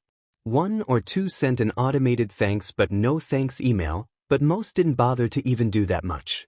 There were a few agencies whose applications didn't ask for quirk, and every single one of those would call or email him within a day or 2 to schedule an interview, always showing initial interest in his educational history and some of his thesis papers from his portfolio, but it always ended up the same way. Izuku would put on his nicest suit, get his hair as tamed as he could, and go in with his biggest and friendliest smile. The interview would always start out well, but inevitably the question would always come. So, tell me about your quirk, the interviewer would ask. Ah, he'd say, awkwardly rubbing the back of his neck, I'm actually quirkless. The reaction was always the same, too. Their eyes would go wide in surprise, furrow in thought, then harden into something halfway between boredom and contempt. The interview would always end quickly after that, nothing more than idle nonsense to fill the time before he'd shake the interviewer's hand, thank them for their time, and say, I look forward to hearing from you. Of course, half the time he never heard from them again. The other half, he'd receive a form email stating that they were continuing on with other candidates. He'd spent so much time around his amazing friends at Shiketsu and Kaken's classmates at UA that he'd almost started to forget how badly the quirkless were discriminated against. Statistically speaking, he was lucky to even have the fallback job he had, and they had probably only hired him because being a dual-degree graduate of Tokyo University made him far too qualified to turn down for such a low-level position. He wanted to be angry about it all, and in truth there was frustration, but more than anything he just felt defeated. He started to wonder if he'd ever be able to work in that dream position, even if he took the long path. Would anyone ever be able to see beyond his quirklessness? He knew that he could ask any one of his hero friends to help him out and put in a good word for him. A few, including Camie, Inesa, and Todoroki, had even offered, but he had firmly declined. He wanted to do this on his own. He didn't want to get his dream job because somebody else pulled strings for him. He wanted to feel like he'd earned it. As he was contemplating all of this, he was scrolling through the job boards again, though he was barely paying attention, knowing that it probably wouldn't lead to anything anyway. He stopped short, however, when a familiar hero name caught his eye, Dynam. He clicked on the job posting, and he could feel his heart rate rising as he read it over. The Dynamite Hero Agency was hiring a hero analyst. Despite the constant rejection he'd faced over the last few weeks, he couldn't help the hopeful thought that popped in his mind. He could work with Kaken. He wouldn't even have to worry about Kaken possibly playing favorites or rejecting him outright, since he was still away on his mission, which meant he wouldn't play a direct role in the hiring process. He bit his lip in hesitation before deciding to take the plunge. He pulled up the online application and began filling it out before he ran into the dreaded field, Quirk. Izuku let out an aggrieved sigh but finished filling out and submitting the application anyway. Nothing would come of it, just like every other time, but it didn't mean he wasn't going to try. It was going to be his last try, though. At least for now. If he got a rejection this time, then he'd just give his official acceptance to the financial job and start the long, arduous path to being a hero analyst that way. Izuku woke up late the next day to the sound of an email notification on his phone. He pulled it up, rubbing the sleep from his eyes as he skimmed it over, mumbling the words aloud under his breath. Dear Mr. Midoriya, thank you for taking the time to apply for the position of hero analyst. We would be very interested in bringing you in for an interview next week. Please let us know your availability. Warm regards, Dynamite Hero Agency HR team. He sighed and flopped back down onto the bed. Yeah, that's what he figured would happen. Wait, what? He cried as he scrambled up out of bed, flailing to unlock his phone again to reread the email. He looked it over at least 5 times, but the message never changed. They actually want to interview me? Even though I'm quirkless? He couldn't believe it. This had never happened before. Maybe he actually had a chance. He quickly fired off a response detailing his availability, and after a brief back and forth with some kind of scheduling assistant in their HR office, he was scheduled to come in the following Tuesday at 11 a.m. He spent the entire rest of the day buzzing with nervous energy, reviewing his portfolio and his different thesis projects, researching possible interview questions, and trying to pick out his outfit for the interview. It was still several days away, but he was still overwhelmingly excited. He was also overwhelmingly nervous. What if he screwed this up? What if he blew this chance that fate had put before him? What if they blew him off like every other agency so far had? He shook his head near violently, trying to get rid of those negative thoughts. He had to focus and get his mind in a more positive place, and he had the perfect way to do that, recording a song for his channel. And not just any song, he needed something that would really encapsulate his mood and help set a positive tone and mindset. After just a few minutes of scrolling through his music library, he came up with the perfect choice. He tied back his hair, pulled on his hoodie and mask, checked in the mirror that everything was in order, and set up his recording environment. Once he was recording, he gave a smile and a wave to the camera. Hey everyone. Sorry, I know it's been a while since I recorded anything, but the end of school was really busy, and I also had some personal things to take care of, he finished somberly. He wasn't sure he felt right venting about his mother's passing to random strangers on the internet, so he was keeping it off of his channel for now. Anyway, I've got a big opportunity next week, and I'm really excited about it but also really nervous. Music has always been a way for me to deal with my emotions before, so I figure it's a good way to deal with it now. This is to help motivate me and anyone else out there who may need it, to go out and do whatever it is that needs to be done. Hope you enjoy. He closed his eyes and took a deep breath to center himself before starting the music and beginning to sing, starting soft and low to give himself room to build as the song progressed. I have often dreamed of a far-off place, where a hero's welcome would be waiting for me, where the crowds will cheer when they see my face. And a voice keeps saying this is where I'm meant to be. Izuku had loved this song ever since he first heard it as a child. It was one he'd go back to over and over, ever since watching the movie it came from. The story of young Hercules was one he'd always aspired to, the literal hero's journey. A journey he'd always hoped to go on himself. I'll be there someday, I can go the distance. I will find my way if I can be strong. I know every mile will be worth my while. I will go the distance and be right where I belong. Even if that dream was one he wouldn't be able to achieve, he had new dreams. Dreams he'd do anything to see fulfilled. It wouldn't be easy, but nothing in life worth having ever was. Down an unknown road to embrace my fate. Though that road may wander, it will lead me to you. And 1,000 years would be worth the wait. It might take a lifetime, but somehow I'll see it through. He had a bigger hurdle to overcome than anyone else who'd ever followed this path. His quirklessness had already caused him so many hassles, and he was sure there were many more to come, but he'd also met so many people who'd embraced and loved him despite it. And I won't look back, I can go the distance. And I'll stay on track, no I won't accept defeat. Too many people had done so much to help and support him. He owed it to each and every one of them to push forward through every obstacle. It's an uphill slope. It certainly was. But I won't lose hope. He couldn't afford to. Till I go the distance. And my journey is complete. As the piano swelled and carried away into its interlude, he closed his eyes and let his mind wander to the people who had supported and loved him. He thought of his mother. He thought of Camie and Inesa. He thought of this random stranger on the internet who'd become his most vocal supporter and defender, along with one of his closest friends. He thought of Kaken. Despite the roughness of their childhood and their distance in later years, Kaken had done so much to help form Izuku into who he was today. He was so proud of the hero the other man was becoming. Like a shooting star, I can go the distance. I will search the world, I will face its harms. I don't care how far, I can go the distance. Till I find my hero's welcome waiting in your arms. As the song faded out, he let out a low breath before giving a small smile to the camera. Wish me luck next week, everyone.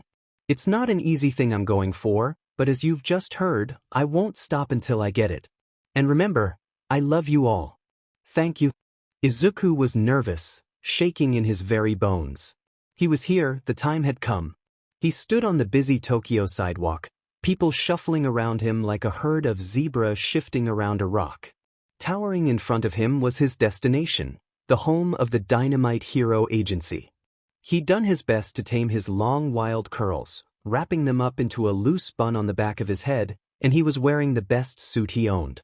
That wasn't saying much, though, since he'd picked it up at a discount store and it didn't quite fit him, since he hadn't had the money to get it tailored.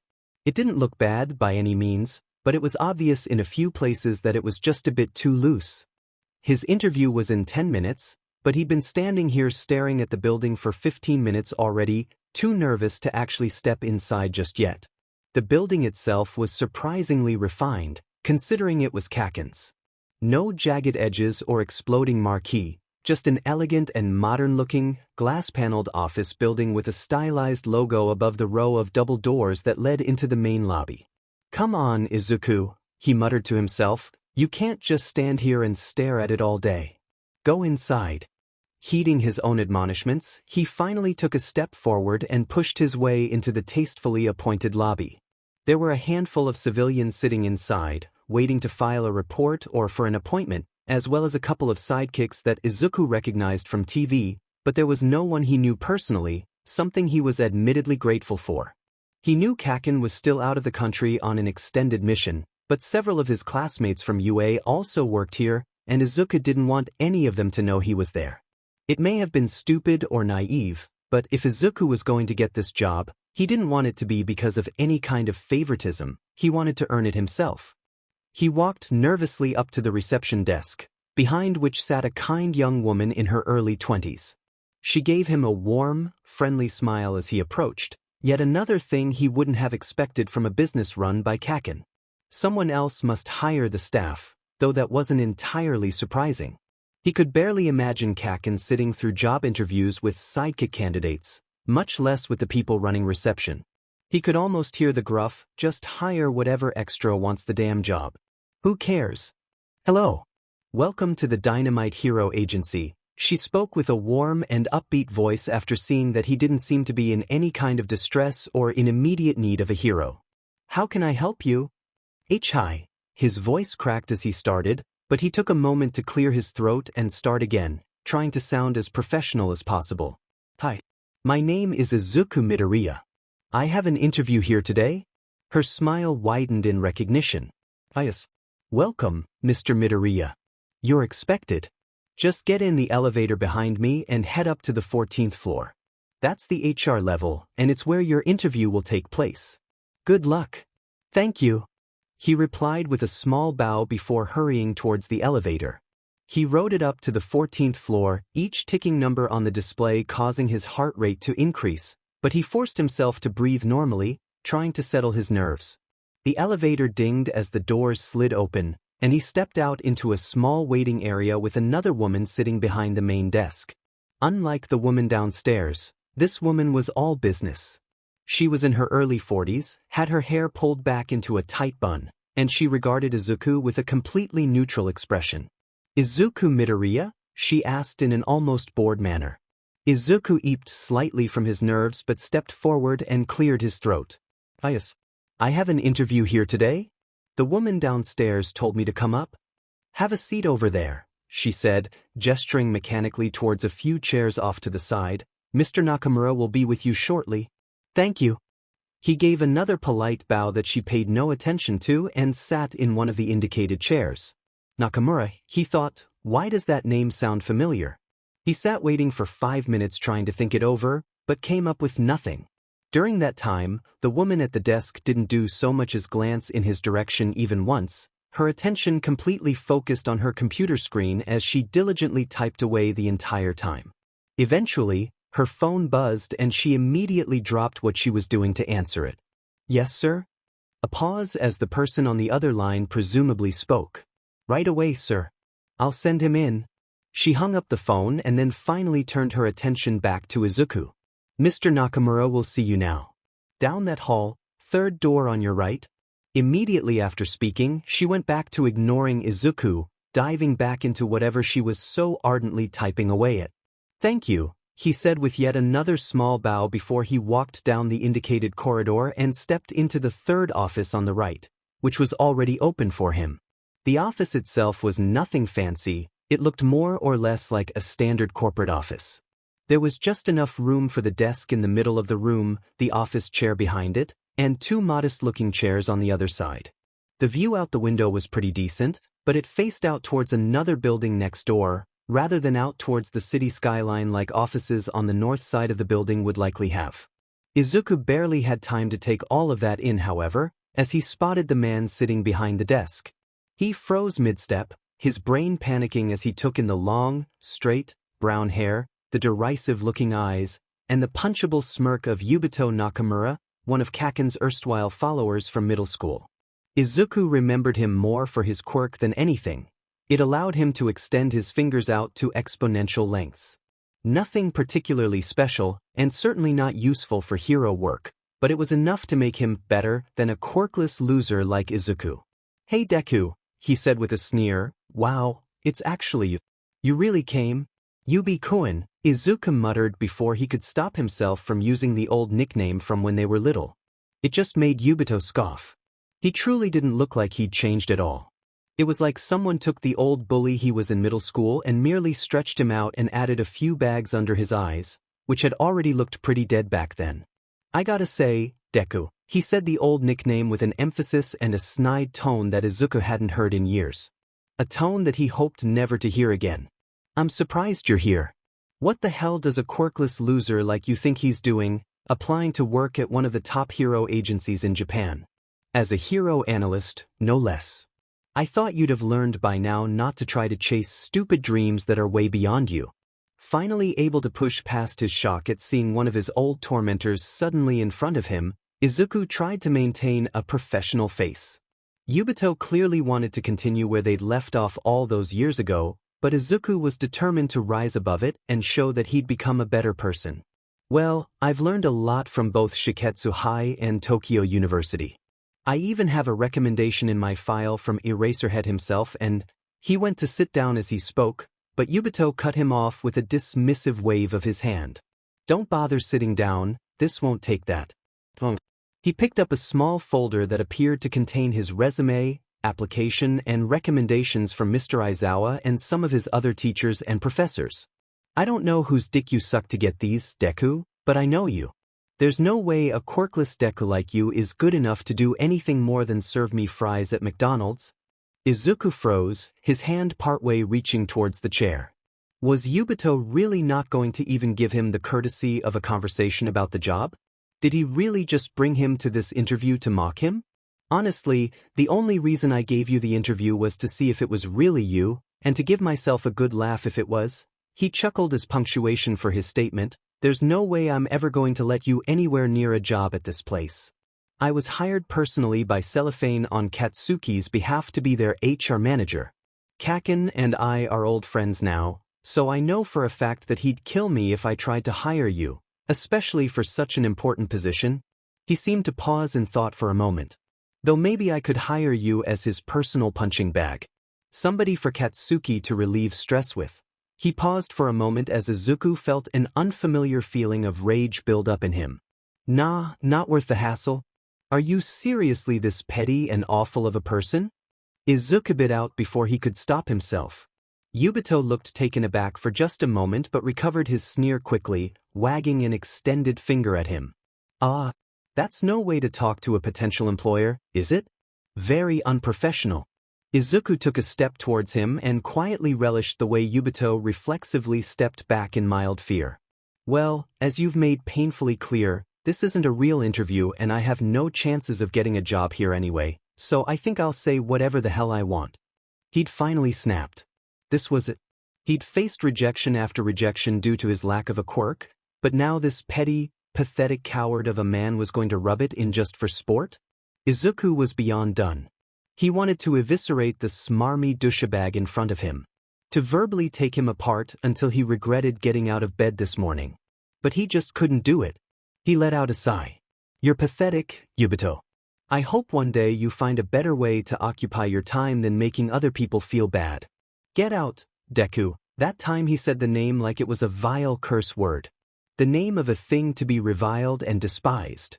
You're a loser and you'll always be a loser. And as long as I have anything to say about it, you'll never work in the hero industry, certainly not at this agency. Izuku let out another sigh before turning and walking wordlessly out the door. He didn't say a word to either of the receptionists as he got on the elevator or as he stepped out of the building and onto the street, still filled with the hustle and bustle of people who couldn't care less about his life or his problems. Some part of him had, foolishly, believed that this was his real shot. The one chance he'd have of really being able to follow his dream of being a hero analyst. He'd thought too, after everything that happened at the funeral and after his time at UA, that Katsuki had really changed and put his old bullying ways behind him, but if he still kept people like Yubito in his life and let people like that call themselves his old friend, then maybe he was wrong.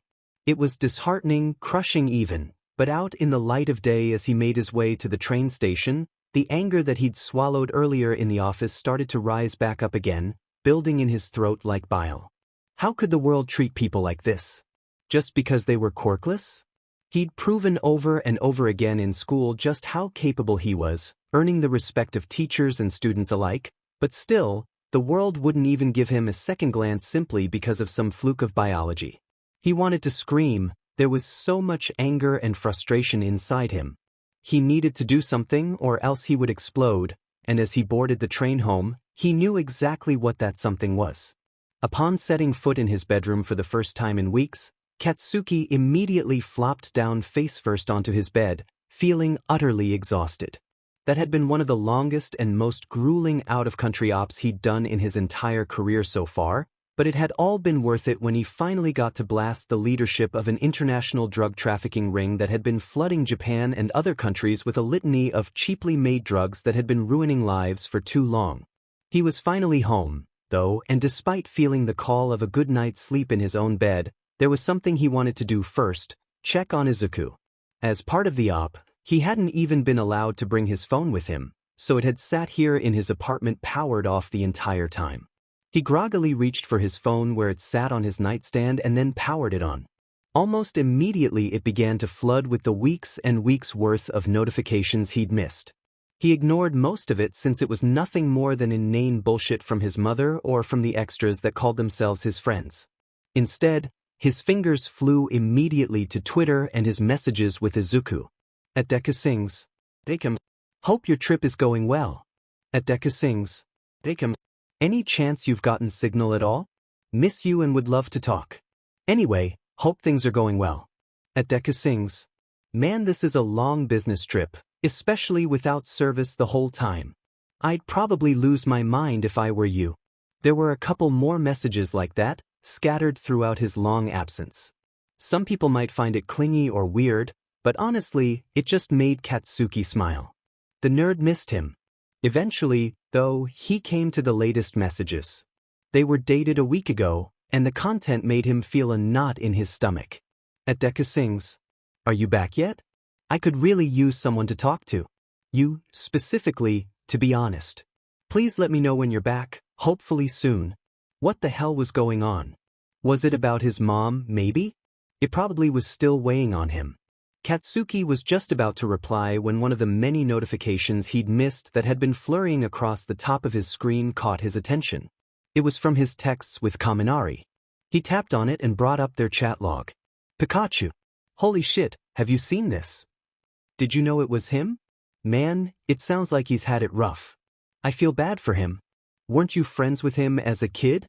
Did you know about all this? Accompanying the cluster of texts was a YouTube link, and the preview showed him that it was a video from Izuku's channel. One Katsuki hadn't seen yet. One dated the same day as those last ominous messages from him. He tapped the link, dread pooling in his stomach for a reason he couldn't quite put his finger on. The video opened as most of Deku's videos, with him standing in front of the camera in his normal getup in his recording environment, but there was something different about this time. The hoodie and mask were thrown on slapdash, such that the hoodie was bunching up at the bottom and Katsuki could even see a curl or two of Izuku's green hair poking out from around the sides of the mask. That wasn't a good sign. Izuku was usually very meticulous about his appearance in videos, always making sure his clothes were neat and fitting properly and that his hair was tucked completely out of sight. If he wasn't taking the time to do that, it meant something was distracting him, making him careless. It was written all over his face too, at least the parts he could see. Izuku's eyes were distant, like he was staring at something a million miles away, and the line of his mouth wasn't turned up in his usual nervous smile, it was a dead neutral, which on the nerd's usually beaming face might as well have been a grimace. He spent a good 10 seconds just staring silently into the distance before his eyes finally locked with the camera. He opened his mouth slowly, like he was about to say something, but then let out a mix between a huff and a sigh and shook his head, like he'd thought better of it. He then clicked a button and the gentle, sad piano of his song started to play. I'm not a stranger to the dark. Hide away, they say. 'Cause we don't want your broken parts. I've learned to be ashamed of all my scars. Run away, they say. No one'll love you as you are. The knot in Katsuki's stomach grew tighter. He already hated where this was going. The lyrics were bad enough, but the raw emotion Izuku was pouring into his voice slashed through Katsuki like a knife. But I won't let them break me down to dust. I know that there's a place for us. For we are glorious. When the sharpest words want to cut me down, I'm gonna send a flood, gonna drown him out. Am brave, I am bruised. I am who I'm meant to be, this is me. The lyrics had taken on a slightly more positive tone, but it still made Katsuki's heart ache. Izuku sang the words like a challenge, one thrown out to anyone who would dare try to put him down. Put him down the way Katsuki always used to. Look out, 'cause here I come. And I'm marching on to the beat I drum. I'm not scared to be seen. I make no apologies, this is me. He didn't know what had happened to inspire this now, but he knew full well what this was about. This was Izuku's patience finally breaking. Despite having been the cause of half of it, Katsuki could only imagine the stress and frustration that came with being quirkless in a society like this one. Something had pushed Izuku over the edge, and he was afraid to learn what it was. Another round of bullets hits my skin. Well, fire away cause today, I won't let the shame sink in. We are bursting through the barricades and reaching for the sun, we are warriors. Yeah, that's what we've become. Despite his anxiety over whatever had inspired this video, Katsuki couldn't help but feel proud of Izuku at the same time. Something had pushed him one too many times about his quirklessness, but rather than give up and crumble like most extras would do, he was standing up in the face of it. Saying, yeah, I'm quirkless, so what? The meek and timid Izuku he'd always known from childhood was long gone. He'd grown into a man who wasn't going to take the world's shit anymore. I won't let them break me down to dust. I know that there's a place for us. For we are glorious. When the sharpest words wanna cut me down, I'm gonna send a flood, gonna drown him out. Am brave, I am bruised. I am who I'm meant to be, this is me. Izuku's performance was getting more and more intense. Emotion and pain dripping from every word. He could swear he saw tears in the corners of Izuku's eyes behind his mask. Look out, 'cause here I come. Something was building. And I'm marching on to the beat I drum. Something was coming. He could feel it in the music, hear it in Izuku's voice as it wavered with intensity. I'm not scared to be seen. Izuku locked eyes with the camera and his hands started to reach up. I make no apologies. Izuku suddenly grabbed his mask and yanked both it and the hood of his hoodie over his head. This is me. And there he was. Izuku, face fully exposed to the world. He was no longer hiding. The next lyrics he belted out with everything he was worth. It was the most powerful Katsuki had ever heard his voice. And I know that I deserve your love. There's nothing I'm not worthy of. It was true. Truer than anything he'd ever heard. There was no one he'd ever known who was more deserving of love than Izuku Midoriya, and Katsuki made a silent vow to do everything in his power going forward to make sure he got the love he deserved. In contrast to the last line, Izuku's voice suddenly dropped down soft and low. If the last line was the most powerful he'd ever heard Izuku's voice, this was one of the most raw. Second only to Inko's funeral. When the sharpest words wanna cut me down, I'm gonna send a flood, gonna drown him out. This is brave, this is bruised. This is who I'm meant to be, this is me. He hadn't been sure if he'd seen tears in his eyes before, but there was no mistaking it now. Tears were flowing freely down Izuku's face, but unlike at the funeral, these weren't tears of sorrow. They were tears of resolve. Izuku was exposing himself like a raw nerve and holding nothing back. The music kicked back into full gear and so did Izuku. Look out, 'cause here I come. And I'm marching on to the beat I drum. I'm not scared to be seen. I make no apologies, this is me.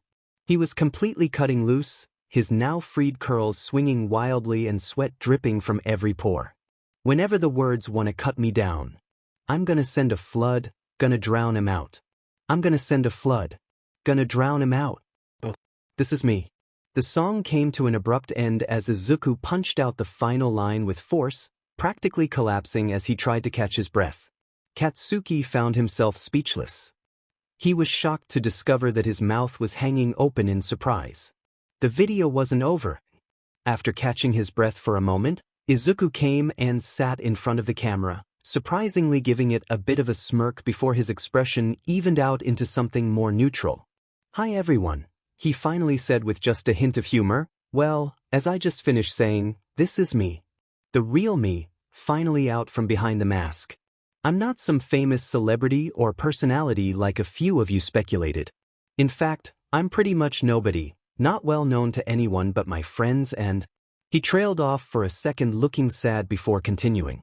Well, I was gonna say and my family, but with my mom gone, I guess I don't really have any family anymore. He was silent for another moment longer before seeming to collect himself and pressed on with what he wanted to say. I wanted to make this video for a reason, and I chose this particular song for a reason. You see, something happened to me today. Something that was one of the more upsetting moments of my life, actually. As much as I love singing and making these videos, my dream actually lies elsewhere. It's a dream I've been working as hard as possible towards for several years now, and today I had what seemed like an amazing opportunity to interview for my dream job, but it turned out to all be a lie. Izuku's face turned hard and almost angry as he stared down the camera. The interviewer had only brought me in to mock me, and they had no intention whatsoever of even considering me for the position, and it's all because of my quirk. Katsuki felt his breath hitch despite himself. He already knew that this is where this story and really the whole video was probably headed, but he still dreaded hearing the rest of it. A lot of you have been wondering and debating for a while what my quirk might be.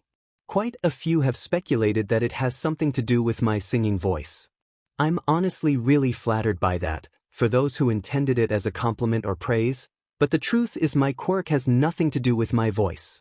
My quirk has nothing to do with anything, in fact, because I'm quirkless. He paused to let that sink in for his audience. That's right. An interviewer, someone who is supposed to be in charge of HR for an entire company, brought in a person for an interview under false pretenses for the sole purpose of mocking and rejecting him. Katsuki felt his blood boiling in rage. How in the hell could someone be so fucking cruel? Then he remembered that it wasn't far off from how he had been as a child, which cowed him a little, but still. This was an adult, someone who should know better. Katsuki could feel crackles threatening to go off in his palms. And before you ask, I'm not going to be naming names of either the person or the company. This isn't about calling out a person or persons in particular, mostly because it isn't anything new. It's certainly one of the worst instances of discrimination I've faced in my life, but it is by no means a unique occurrence. Whatever anger Katsuki held for this mystery person fizzled quickly and was replaced with self-loathing as he prepared himself for being publicly roasted on the internet. It's not like he didn't deserve it. Ever since I was first told I was quirkless when I was 4 years old, I've struggled with people bullying me and putting me down because of a genetic abnormality over which I had no control. To be perfectly honest, elementary and middle school were kind of hell for me. Katsuki let out a breath like he'd been punched in the stomach. It felt like he had. It felt like a knife in his gut being twisted, but it wasn't like it was a surprise. He knew all of this. He'd been the principal architect of it. In fact, that's where the name Deku came from. My real name is Izuku, but a friend of mine pointed out that it could be read as Deku, and the nickname stuck, following me all the way until high school when I decided to embrace it and make it a badge that I could wear with pride. Thanks to all of you lovely people who followed me from the beginning, by the way, for helping me do that. Katsuki had to keep reminding himself of the conversation they'd had after the funeral. Izuku forgave him. He had to keep telling himself that to keep from spiraling. In high school, I finally met the people who've become my closest friends. People who didn't care that I was quirkless, who saw me as a human being worthy of love and respect. It really helped turn my mindset around and allowed me to become the person I am today, but it doesn't change a society's worth of bias and discrimination. That interview was not the first time that had happened. I've applied for jobs at countless companies in hopes of continuing to pursue my dream, but not a single one would consider me seriously once they found out I was quirkless. Even quite a few who brought me in not knowing, telling me I was a great candidate, would let the conversation quickly fizzle and die the moment they asked about my quirk. He took a deep breath before continuing. Today's interview, though, was the last straw. I'm tired of hiding who I am, of being told that I'm lesser because I wasn't born with the ability to breathe fire, or move things with my mind, or make my fingers extend. Fingers extend? Katsuki cocked his head to the side. Weird example. And why did it sound so familiar? So from now on, I'm standing proudly before all of you and saying that I, the singer known as Deku, am Izuku Midoriya and I am quirkless. If any of you have a problem with that, you know where the block button is. To the rest of you, I love you all more than you can know. Thank you. With that, the video ended, and Katsuki sat in his dark apartment staring into the distance and lost in his thoughts. The pieces were starting to fall into place, and he had a few suspicions on how to fill in the rest, but he needed confirmation. He couldn't get it from the source, not yet. He owed Izuku a lot, everything really, but he needed to do this right. So he picked up the phone and called the next best person he could think of to get information about Izuku's life. After a few short rings, the voice on the other end answered short and terse. What do you want, Bakugo? Well, your tone already tells me a little bit of what I want to know, Camie. She scoffed on the other line. I don't think you've ever called me by my name. Must be serious. Make it quick, I'm not particularly inclined to talk to you right now. I want you to tell me everything. I saw the video, but I've been gone for weeks. I need to know what happened. He didn't need to say Izuku's name. She clearly already knew the answers to his questions if she was eschewing her normal airy tone for the cold and harsh one she was using on him now. And why the hell should I tell you anything about it? Because I want to fix it, Camie? He shouted impatiently before pausing to take a breath. When he spoke again, his tone was softer and more desperate. And because in exchange, I'll tell you everything. The entire truth. From the beginning. Even the parts Izuku doesn't know. There was a long pause on the other line. So long he checked to make sure the call hadn't dropped, but he didn't say anything. He just let her consider his offer. Fine, but you're going first. Oh, and if you screw this up and hurt him any more than you already have, I will personally hunt you down and end you, Blasty. Deal? And then he told her the entire story, from the beginning, leaving out not a single detail. Since the interview disaster and the posting of his new video, Izuku had kept a low profile. He met up with Camie after she insisted on being filled in on everything, but besides that he'd been avoiding people as much as possible. He accepted the financial analyst position, which had been going well, even if it was overwhelmingly boring. More than anything, though, he checked every day for a message from Kem. The other had been gone on his trip for weeks now without a single word.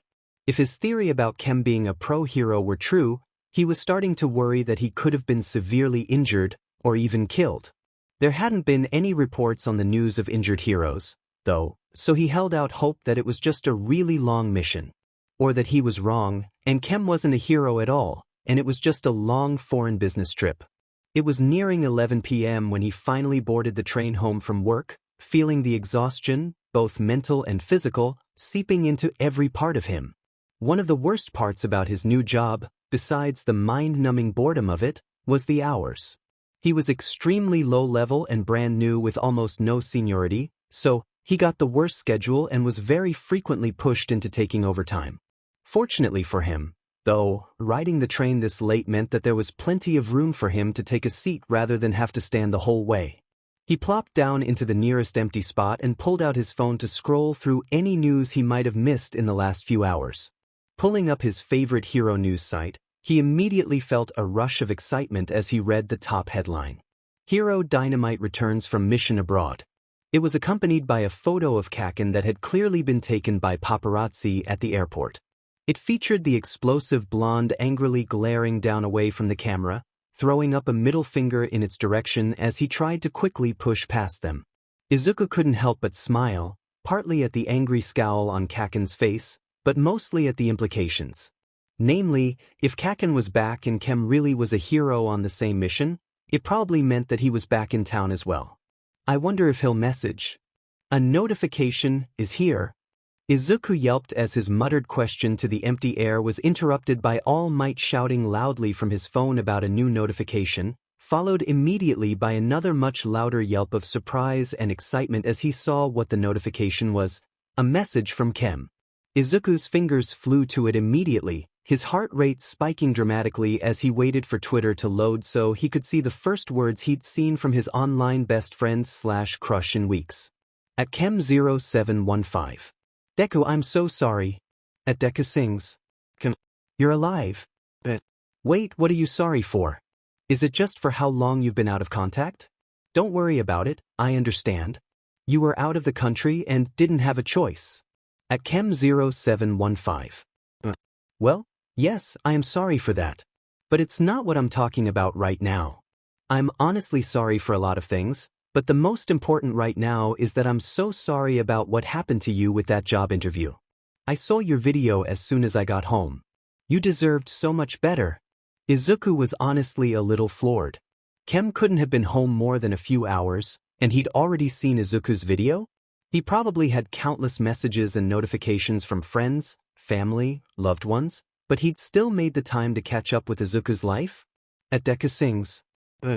Thank you, but it's really okay. You don't have anything to apologize for. Smiling face with smiling eyes. At Chem0715. You have no idea how wrong you are. I have a lot to apologize for, but I don't want to do it over a fucking message thread. Can we meet? Like in person? Izuku's brain froze, the background noise of his train fading beneath the loud static sound his mind was currently making. Kem wanted to meet? In person? And apparently to apologize for something? A lot of somethings apparently. Izuku had no idea what to do with that information. Apparently he'd taken too long in replying, though, because Kem kept messaging him. At Chem0715. It can be in a public place so you know I'm not like a creeper or anything. I just really want to say what I have to say face to face. Please, please, Izuku. And there was another splash of freezing water to his brain. Kem knows his name now. He guessed that made sense, considering he said he watched the video. The one in which he'd oh so dramatically revealed his face and full name to the audience. In hindsight, probably not one of the smartest decisions he could have made, but he hadn't been able to make himself regret it. He shook his head and gave his cheek a little slap to get his brain moving again, an action that caused a few other passengers to give him odd looks, and sent his response. At Deku sings, I still don't think you have anything to apologize for, but yes. Let's meet. Anywhere is fine, I trust you. There was a slightly too long pause where nothing happened, but then the typing bubble from Kem's side appeared. Then disappeared. Then reappeared. Back and forth several times as if he kept starting and then deleting and then starting over his response, before finally sending. At Chem0715. Thank you, Next Friday at 6 p.m. At the All Might statue in Kamino Ward. Is that okay? Izuku felt his heart rate start to quicken as the reality of the situation sunk in. This was really happening. He was going to meet Kem, face to face. At Deku sings. Yeah, that's great. How will I know who you are, though? At Chem0715. I don't think that'll be a problem. I'll be keeping an eye out for you and I'll try to make it obvious. At Deku sings. Well, I'm looking forward to finally meeting you. Smiling face with smiling eyes.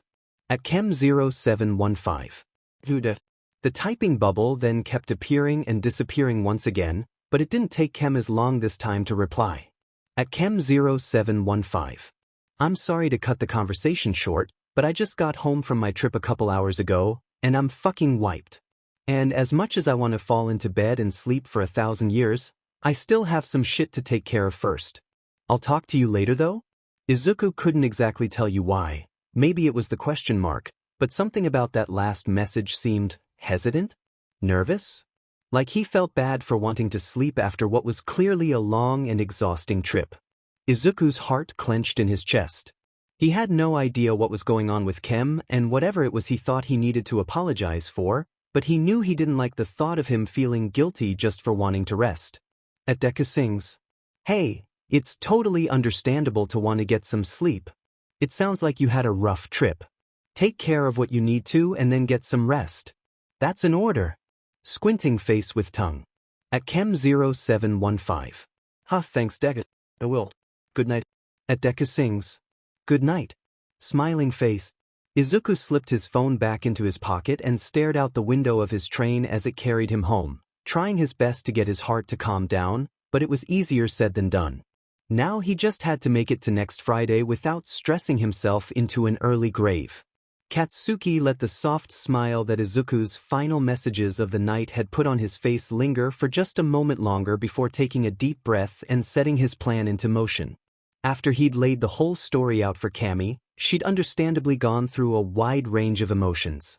Shock at discovering that he was the mystery internet boy that Izuku had been obsessed with, anger that he'd been lying about it to Izuku for so long, and a righteous indignation that didn't fully make sense until she'd calmed down enough to tell him the full story from Izuku's side.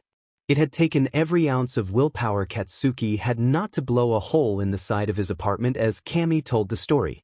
How fucking dare this insignificant little fuck pretend to be so fucking close with him, and to do so as a means to justify treating Izuku, the kindest, gentlest, and smartest soul he'd ever fucking met, like utter shit.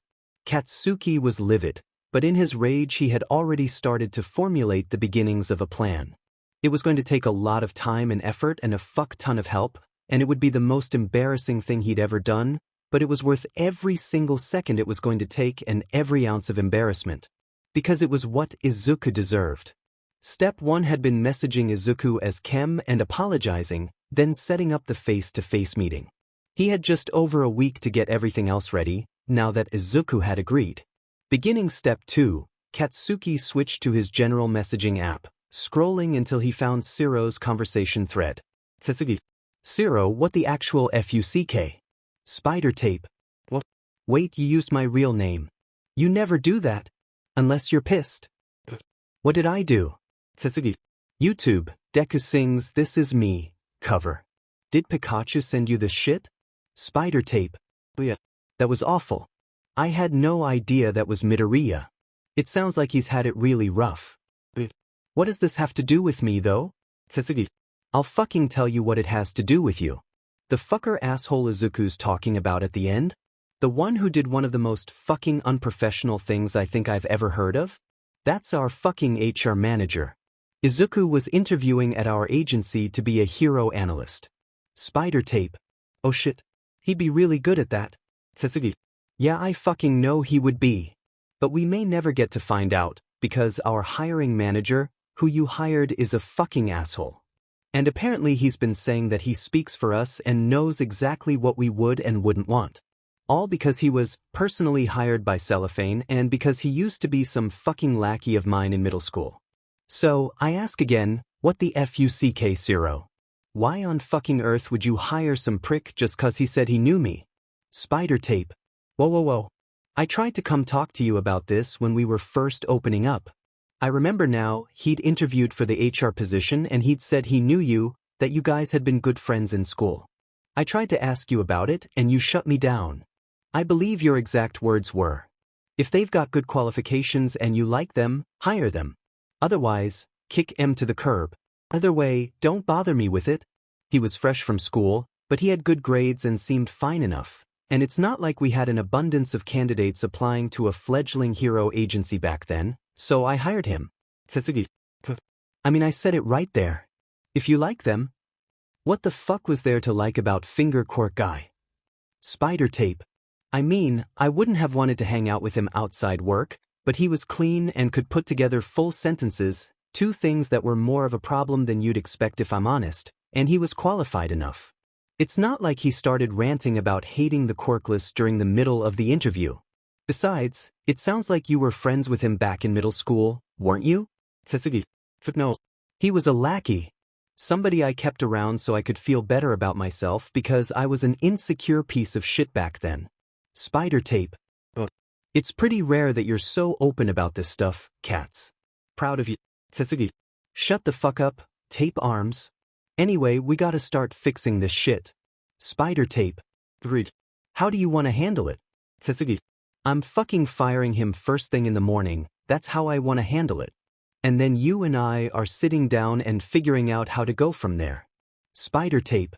I feel like I should say that someone else should handle firing him, because I really don't feel like hiring contractors to fix a hole in the side of the building, again, or cleaning up after a murder scene.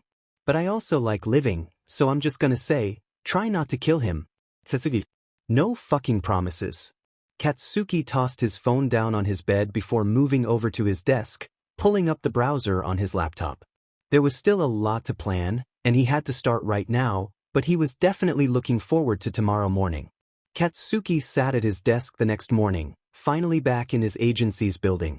He was feeling particularly restless, partly because he was still unwinding from his long mission, partly because he hadn't slept very well last night, but mostly because he was impatiently waiting for his target to arrive. He tapped his fingers in a random beat along the surface of his desk as he stared at his computer monitor, currently displaying the live security feeds for the front of the building. As per usual, there were already various of his sidekicks and support staff milling about, either trickling in to start their workday or discussing things with citizens who'd come in for one reason or another. His attention wasn't on any of that, though. His attention was focused squarely on the main entrance doors, just waiting for that fucker to show up. He tried to force his brain to multitask by thinking about some of the other things he had to do that day, the actual hero work responsibilities he had, but it was a futile effort. He did manage to spend some time thinking about the remaining steps of his plan to make things right for Izuku, though, And he was halfway buried in thoughts of that when he finally caught sight of the finger fuck coming in the doors. The security feeds were in black and white, but he could still make out the guy's weaselly little face, the beady eyes that somehow managed to look both dead and emotionless and cocky and self-assured at the same time, like he had some kind of fucked-up emotional heterochromia. He sauntered through the door carrying a to-go mug of coffee, casually making his way to the elevators like he wasn't a full hour late for work. Yubito Nakamura. Katsuki hadn't for 1 second remembered the guy's name. He'd had to look it up in their personnel files, but once he saw the face he did remember him and his shitty quirk. Honestly, beneath the ever-present rage he felt towards this guy, there was a smaller simmering anger he felt towards himself for ever keeping this guy around over Izuku. God, young Katsuki had been such an asshole. He did get a small laugh when Fingers said something to the young, female receptionist at the front desk. He couldn't hear what he'd said, but she smiled professionally and politely at him in response right up until he moved past her, at which point she sent an ugly scowl and an eye roll towards his back before going back to her work. As he watched him get on the elevator to ride up to the HR floor, Katsuki switched off the monitor and stood from his desk, slipping the gauntlets of his costume on and locking them in place. There was no reason for him to wear his full costume today, since he didn't have any patrols scheduled, but he decided it was the best way to really get this guy to shit himself in fear. He wanted to make sure Fingers was settled into his office before barging his way in, so he paced the floor in his office a few times before he decided he'd waited as long as he possibly could, shoving the door open and angrily marching his way down the hall to the elevators. His assistant, a no-nonsense older woman who reminded him just a bit too much of his mother if she cursed significantly less, wisely read his mood and opted not to say anything, but he passed Zero in the hall who gave him a concerned look and said, "Please try not to kill anyone." Katsuki, unwilling to form words to respond to that, let out a mix between a growl and a snarl before shoving his way past and hitting the button on the elevator. A short elevator ride and an angry march down the hall later, Katsuki was standing outside the door with the shitty little nameplate marked, Yubito Nakamura, HR Manager. Taking a deep breath and ignoring the looks from any of the HR staff in the hallway, he reached his hand up and gave a deceptively calm and normal knock on the door. The voice on the other side let out a barely perceptible groan of annoyance and shouted, "Come in." Katsuki placed his hand on the doorknob and began to superheat his palm, letting the handle glow red with the heat before letting out a controlled explosion that destroyed the entire mechanism and blew the door wide open, slamming it into the wall so hard there was a small dent in the drywall. "Whoa, what the fuck?" Yubito screamed as he shoved his chair back from his desk and flew up to his feet in a fight-or-flight response that looked overwhelmingly like flight was going to win. Surprisingly, the first thought that ran through Katsuki's mind as he stepped inside was, wow, what a shitty fucking office. Was this really what they gave their manager of HR? They'd have to fix that for the next guy they hired. He decided to roll with that thought. Wow, what a shitty fucking office. Yubito seemed unable for a moment to even process that, simply staring at Katsuki with his mouth hanging open. He looked like an idiot. Finally, his brain seemed to catch up enough for him to let out a little scoff. "The fuck? I mean, you gave it to me."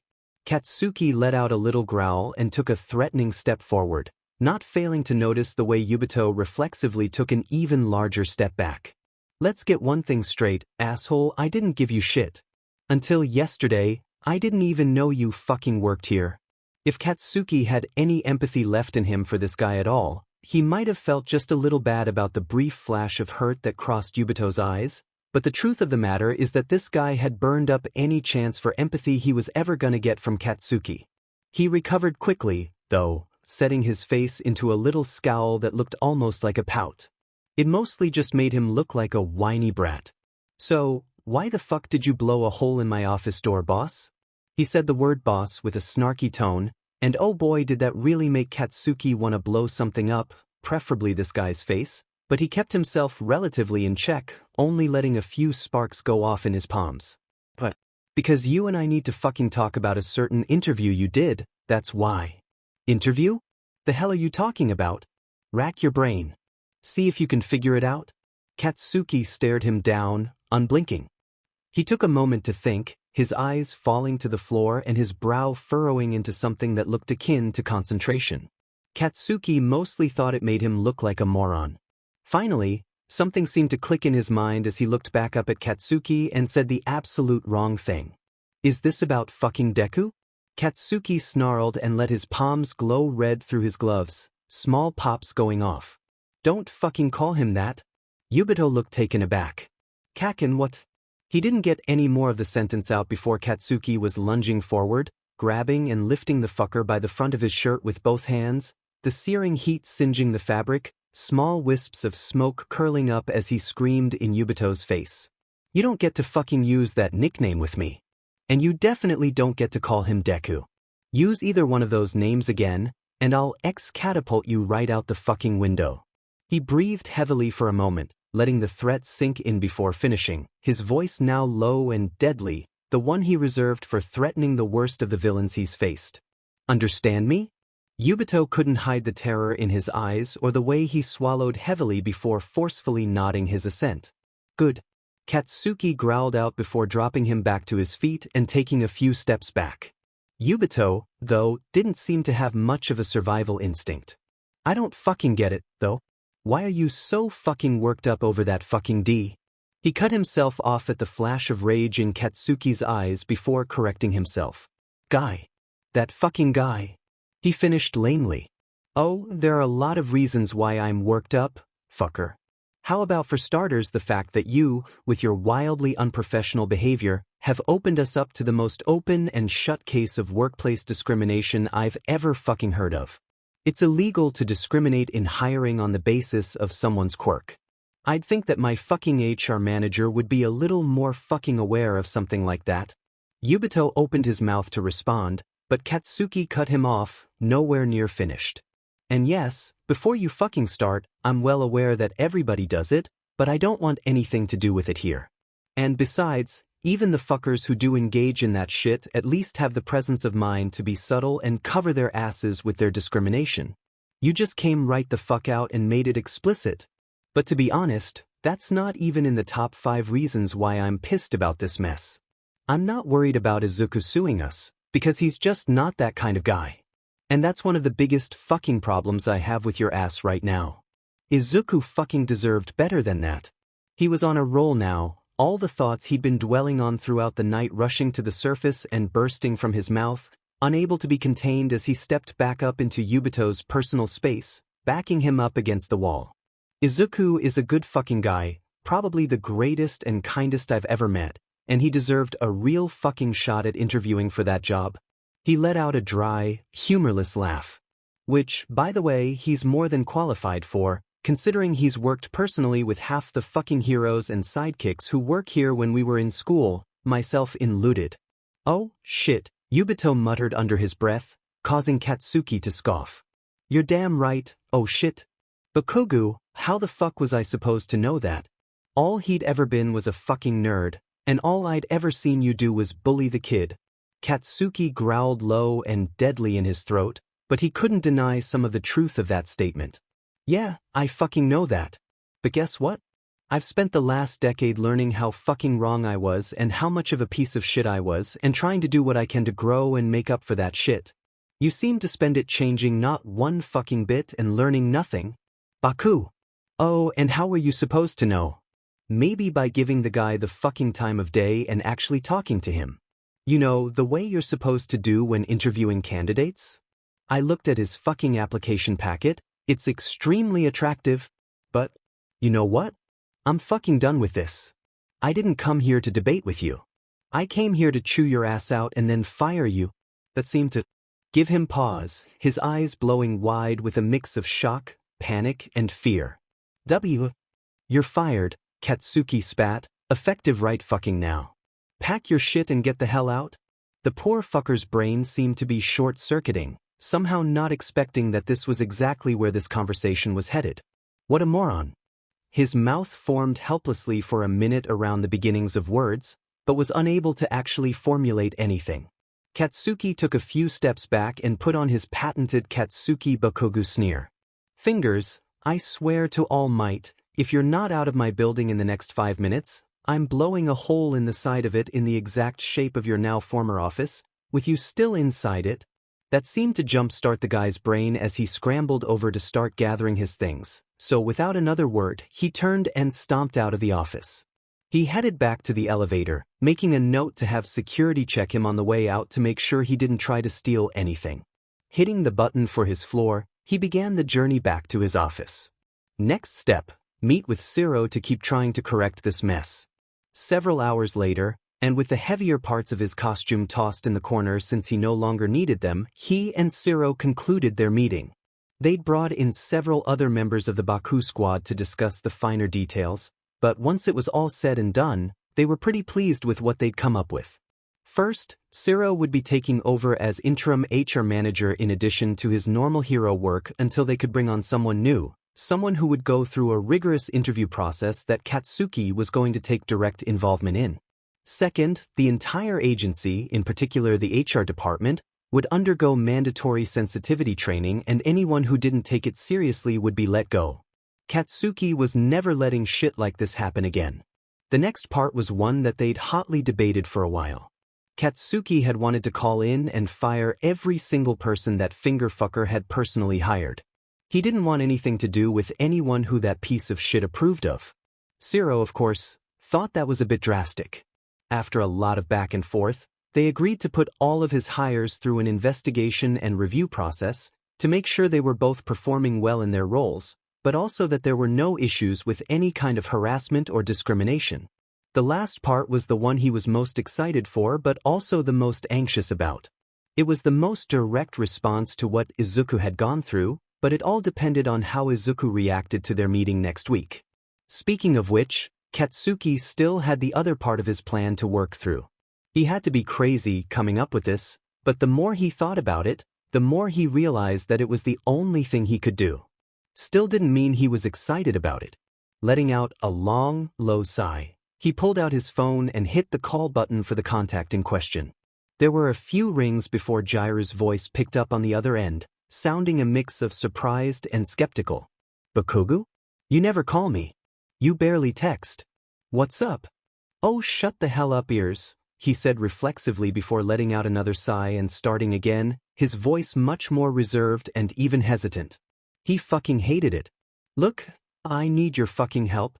From the other end of the line, he heard some kind of strangled noise of surprise and bit his tongue hard to keep from lashing out in response. This was not going to be fun, but he needed to do this. For Izuku. The rest of the week seemed to pass in the blink of an eye while somehow managing to simultaneously feel like the longest week of Izuku's entire life. He'd gone to work, but it provided nothing in the form of distraction since it was so mind-numbingly dull that it required very little actual mental effort, allowing his brain to wander where it willed. In this case, where it willed was always to Kem and their upcoming meeting. He'd chatted with Kem several times in the interim, discussing Izuku's job and how boring it was, shows they'd watched or music they'd listened to, but they danced around the topic of their impending meeting, letting it hang unspoken over their interactions like a knife held up precariously by nothing but some rapidly fraying thread. It wasn't negative by any means, but there was a thick air of anxiety and awkwardness that permeated all of their conversations, just a little bit. Or at least that's how it felt to Izuku. He couldn't speak for Kem exactly, but he'd gotten to know him so well over the last few years that he could tell that the other was feeling just as nervous as he was. Finally, though, the day was here.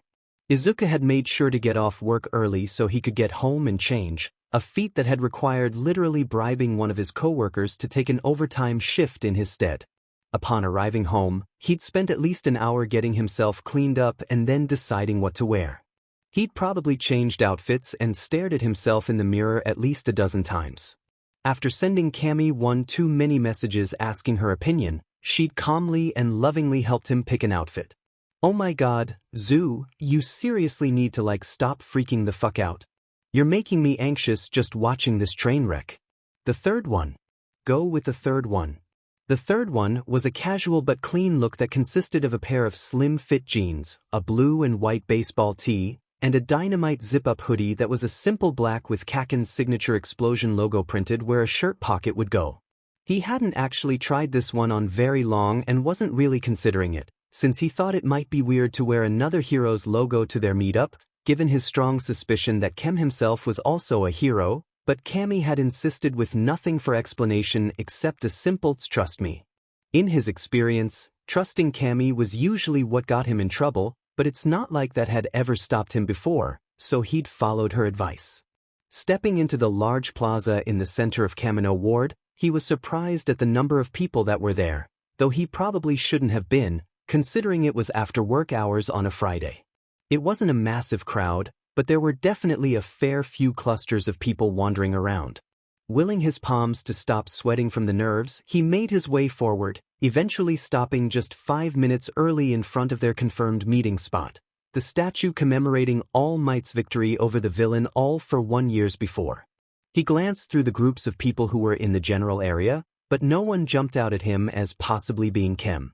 There was a group of college kids throwing a frisbee around, an old couple on a leisurely stroll, some parents watching their kids run around playing hero, and what looked like some stagehands setting up a few instruments off to the side. That last group caught his attention for a moment, since there wasn't a stage or anything in the area, and as far as he was aware, bands and such didn't usually perform any shows here. There were just a handful of them, wearing mostly black, including long-sleeved shirts and beanies, keeping their heads down as they worked to get instruments connected to amps. With a shrug, Izuku put it out of his mind. Probably just some small band looking to perform an impromptu show later. Try to get some notoriety or something. He turned his attention back to the various groups, trying to find Kem. He, of course, had no idea what Kem looked like, but the other knew what Izuku looked like, so he'd just have to rely on Kem finding him. With a sigh, he instead turned his attention up to the large statue before him, staring at the smiling face of All Might, his fist raised in the air in victory. He remembered the pose well, this moment in history still etched into his brain as he watched on TV alongside the rest of Japan. It had been a wild and rapid evening that closed out a long few days for Izuku as he'd stressed himself out to a breaking point, worrying about Kaken's safety after his kidnapping. The relief he'd felt when word of his safe rescue came down had been overwhelming. It had felt like breathing fresh air again after not realizing he'd been breathing in smog for days. He had been and would always be eternally grateful to All Might and the other heroes for safely rescuing Kaken that day, even if he had almost no relationship to the man in question anymore. Deku. For a brief instant, Izuku thought he must have imagined it. That his mind, deep in thought about Kaken, had manufactured his voice in his head. But then his brain caught up with the rest of him and his ears confirmed that it had been real. They had really heard Kaken's voice just now. He spun around and rapidly blinked as he stared into the smoldering crimson eyes of Katsuki Bakugo, his childhood friend turned bully turned pleasant acquaintance. He looked, well, to be perfectly honest, he looked unfairly good. He was dressed in fitted black slacks and a dark red dress shirt that hugged his muscular figure exceptionally well, but it was untucked so as not to appear too formal. Kaken, he stammered in surprise. What are you doing here? He started, but something about how nervous Kaken looked got him thinking. Why would Kaken be nervous right now?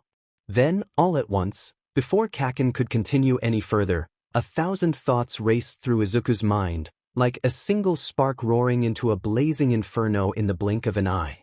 Thoughts of his countless conversations with Kem and all the ways Izuku had always thought he was similar to Kaken. His suspicion that Kem was a pro-hero, including the fact that he was gone for the exact same period of time that Kaken was away on his mission. The fact that Kem's username included Izuku's birthday in it, something that Kem had never explained. In that moment, as his mind raced almost faster than he could keep up with, staring deep into Kaken's eyes, everything came to a screeching halt as the pieces finally clicked into place. Kem was Kaken. Kaken was Kem. Oh my god, Izuku started under his breath, his volume slowly building. Oh my god. Oh my god. I'm such an idiot. He was practically shouting now, his hands flying up to the side of his head and gripping his hair, hoping that somehow he could hold it down and keep it from blowing right off his shoulders. Is this some kind of sick joke?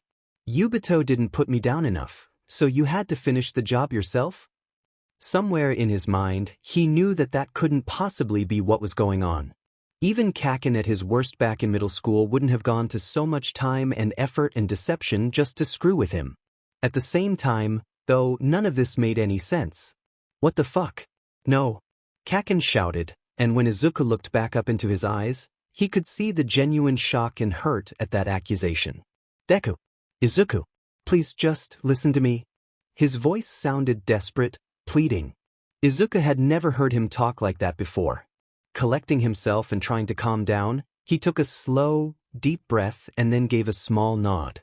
He didn't trust himself to open his mouth to speak without losing his cool again. Kaken closed his eyes and took a collecting breath of his own, but when his eyes opened, they were filled with a determination that cut straight to Izuku's core and stole his breath away. There was a fire in those eyes, one that said, I came here to do something and I'm gonna fucking do it. As you've apparently already figured out, I'm Kem. Kaken spoke quickly and forcefully, not leaving room for Izuku to interrupt or for himself to back down. I never meant to mislead you like this, certainly not for so long. It started as just a way to be anonymous while I enjoyed your videos, and then once we started talking, it just got out of hand. I swear to you, Izuku, I never meant to hurt you or lie to you or upset you with any of this. I was just... He finally slowed down, that fire behind his eyes lessening just a bit. It didn't go out by any means, but it was less of a roaring blaze and more of a reserved flame, one that wouldn't back down, but that betrayed Kaken's nerves. I was just being a fucking coward.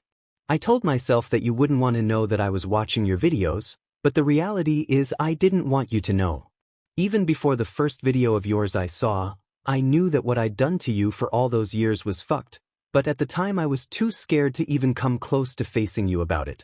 So I made this fake account just so that I could follow you, and then I saw some assholes being shitty, so I stepped in and told them to fuck right off, and then I made that Twitter account and messaged you, and then we started talking more, and it was just amazing. The look on Kaken's face turned soft and his eyes seemed to stare past him for a moment, like he was looking into the past at all the conversations they'd shared. You have no idea how much it meant to be able to talk to you and connect with you like that, without all the baggage of our past getting in the way. I mean, I know that it was kind of fucked up, and I kept telling myself I needed to come clean with you, but the longer it went on the harder it became for me to just own up to it and tell you. Just another example of me being a coward. And that was about all Izuku could stand of that. Hey, stop saying that about yourself, Kaken. He was almost surprised at how much forcefulness was behind his words, but he just pressed on, you're not a coward, and you need to stop telling yourself you are. Yeah, it wasn't great that you hid it for so long, but I can understand why you did. And besides, the forcefulness quickly evaporated, his voice turning much softer, even a little embarrassed. It meant a lot to me too. Yeah. Kaken's voice was so nervous, but with a hope beneath it. Like he couldn't believe that Izuku could possibly be telling the truth. Yeah, it really did. You became my best friend, Kaken. All over again, apparently. He let out a dry chuckle. Besides Camie, you were one of the only people I could turn to whenever I was sad or stressed or when I wanted someone to gush to about my day. Messaging with you became one of the best parts of my day. For me too, Izuku. The small curve of Kaken's lips felt intoxicating. It was so rare to see the angry, loud-mouthed blonde smile, and Izuku treasured it. Izuku's own expression faltered just a bit though, becoming a little more neutral. I mean, it is kind of a lot that I've apparently been talking to you this entire time. That's going to take a lot of time to process, but I'm not mad at you for it. I have to ask, though, when I came into your agency to interview, Yubito-kun was awful to me. And he said that you two were super close and that you'd kill him if he tried to hire. Is any of that true? I don't want to believe it is, but he does work for you. Kaken's face screwed into something that looked like barely contained rage, but none of it seemed to be directed at him. Fuck no. None of that shit is true, including that bit about him working for me. He did, but I absolutely fucking fired his ass as soon as I figured out what happened. Izuku felt his jaw drop open. You have to believe me, Deku. Despite what that fucker may have told you, I had no idea that he worked for me until last fucking week. When I heard the story of what happened, I confronted him, told him exactly what an asshole he was and still is, and I kicked him the fuck out of my building. When we messaged last week, I told you I had a lot to apologize for, and the way that fucker, one of my employees, treated you is one of them. As soon as he was out the door, I sat down with Ciro and a few of the others and we made a plan for all the things we're gonna do to fix this fucking mess. I won't bore you with all the details right now, but the most important one is this. We're giving you another shot at that job, because you're one of the smartest fucking people I know and you deserve it. Izuku was floored. This wasn't any of the millions of ways he'd pictured this meeting going. He was in complete and utter disbelief. Kaken, thank you. It's unbelievable and incredibly kind. He let the words hang in the air a moment before souring the mood, but I'm afraid I can't accept that. I don't want to just be given a job like that because you know me or because of guilt. I want to. With a scoff and the return of Kaken's practically patented smirk, he cut him off. You want to earn it? Yes, so I've heard. Well, Deku, first off, he started counting off on his fingers. I think that's fucking stupid. Having connections with the right people is a way to earn it. Myself and all our friends wouldn't be giving you a job like this out of pity or fucking nepotism. We've all seen you in action. We know how fucking talented you are at this, firsthand. Izuku opened his mouth to protest, but Kaken barreled through, holding up a second finger. Second off, who the fuck said anything about giving you the job? All I said was that you're getting another shot at it. You're coming in for another interview, a real one, first thing Monday morning. And not with some asshole HR manager, either. You're interviewing with me, Ciro, and whoever the fuck else from my group wants to be there, so probably everyone. With the last bit, he sent the briefest glare over Izuku's shoulder at something behind him, but it passed just as quickly as it appeared. So, what do you say, Deku? Should we be expecting you on Monday? And God, the fucking cockiness and smirk on Kaken's face was too fucking much. This whole interaction was too fucking much, so Izuku moved on instinct, flinging himself forward and wrapping his arms around Kaken's waist, pulling him into a hug and burying his face in his chest, trying to hide the tears that were beginning to form in the corners of his eyes. Thank you, Kaken. Thank you so much. Yes, I'll be there. I promise. Kaken stiffened for just a moment in surprise, but quickly relaxed, wrapping his arms around Izuku and pulling him in closer. You're welcome, Izuku. It's only the very least of what you deserve. They held like that for a few moments, or it could have been a few hours. Time was getting kind of hard for Izuku to track right this moment. Eventually, though, he both felt and heard Kaken clear his throat as he stepped back from the hug, but left his hands on Izuku's shoulders, locking eyes with him, his face betraying even more nerves than there'd been at the start of this conversation. Look, there's one more thing I wanted to say to you. Anything, Kaken? Look, you know I'm not fucking good with words or emotions or any of that shit, but you deserve the absolute fucking best, and I've kind of gathered that you have a particular way of expressing your emotions when they need to be let out, so I kind of fucking decided to try out your way. Kaken's voice had trailed into a mumble so badly that by the end, Izuku had needed to lean forward to struggle to hear everything, but then the blonde gave a nod to something over Izuku's shoulder, and suddenly there was the sound of a piano playing from behind him. With a start, he jerked his head around and saw those same stagehands from before, except now they weren't setting up the instruments. Instead they were in position at each of them, ready to play, and they weren't random stagehands either. Now that they were looking directly at him, and with their beanies removed, he saw 3 pro heroes giving him soft smiles. He recognized them all from his time helping out Kaken's class at UA. Jairu, a earphone jack, was holding a guitar. Yayarozu, a Kriati, was behind a keyboard, currently playing the gentle piano melody he was hearing. Lastly, Kirishima, a Red Riot, was sitting behind the drums, his shark-toothed smile the biggest of all. From behind him, he heard Kaken clear his throat, so he spun his head back around to look at the blonde, looking shy and nervous, but with that same determined fire burning in his eyes. Just keep your eyes on me, Deku. Just then, the drums and guitar kicked in soft and low, and then Kaken opened his mouth and started to sing. You're afraid to need someone. 'Cause you've been burned, you've been burned, you've been burned. Love is good until it's gone. That's what you learned, what you've learned, what you've learned. Kaken's voice was, well, from an objective standpoint it was definitely rough around the edges. Okay, so maybe it was kinda rough in the middle too, but even still, To Izuku it was the most beautiful voice he'd heard in his entire life. You don't have to hide your love away, and I know that I'm gonna make mistakes, but leaning on somebody isn't easy. I'll do what I can to make you see that. Kaken was singing for him. He could feel his mouth hanging open and he was distantly aware of the crowd of onlookers that was starting to gather, but he didn't care. This is not a temporary love. This is not a temporary love. Put your heart into my hands, I won't give it up. This is not a temporary love. The look on Kaken's face was so soft, and Izuku could feel the words and the emotions wash over him. He finally managed to close his mouth, but the smile building there was something that nothing could stop, and he could feel the tears starting to spill over. You may not think I know the difference. But I do, but I do, but I do. I feel the gravity between us.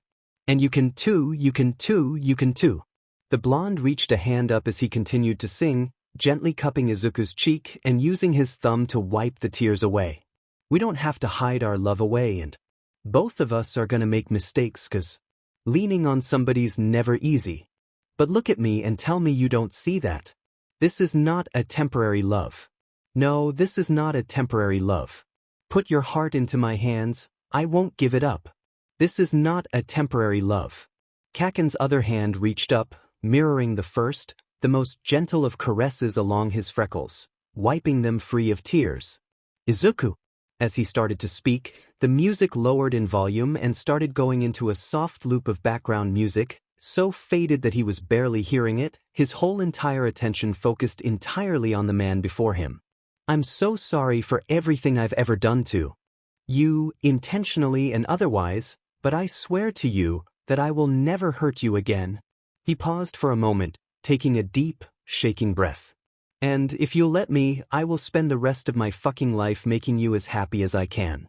Either way, the one undeniable truth of my life that I can't keep inside anymore is that I love you, Izuku. I've loved you as Katsuki, I've loved you as Kem, I have always and will always love you. Ain't nothing fucking temporary about it. He finished with a smirk and Izuku felt his heart beat faster and faster until eventually it felt like it stopped completely. He couldn't form words. Oh God, why couldn't he make his lips form words into sentences? After what felt like an eternity of staring up into Kaken's eyes, he said a mental fuck it and dove his face forward, letting his lips press firmly into Kaken's. Holy shit, they were kissing.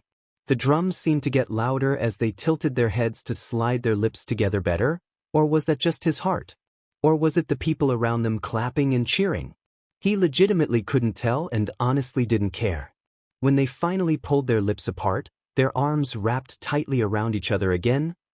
When did that happen? Izuku finally found his words. I love you too. I love Kaken. I love Kem.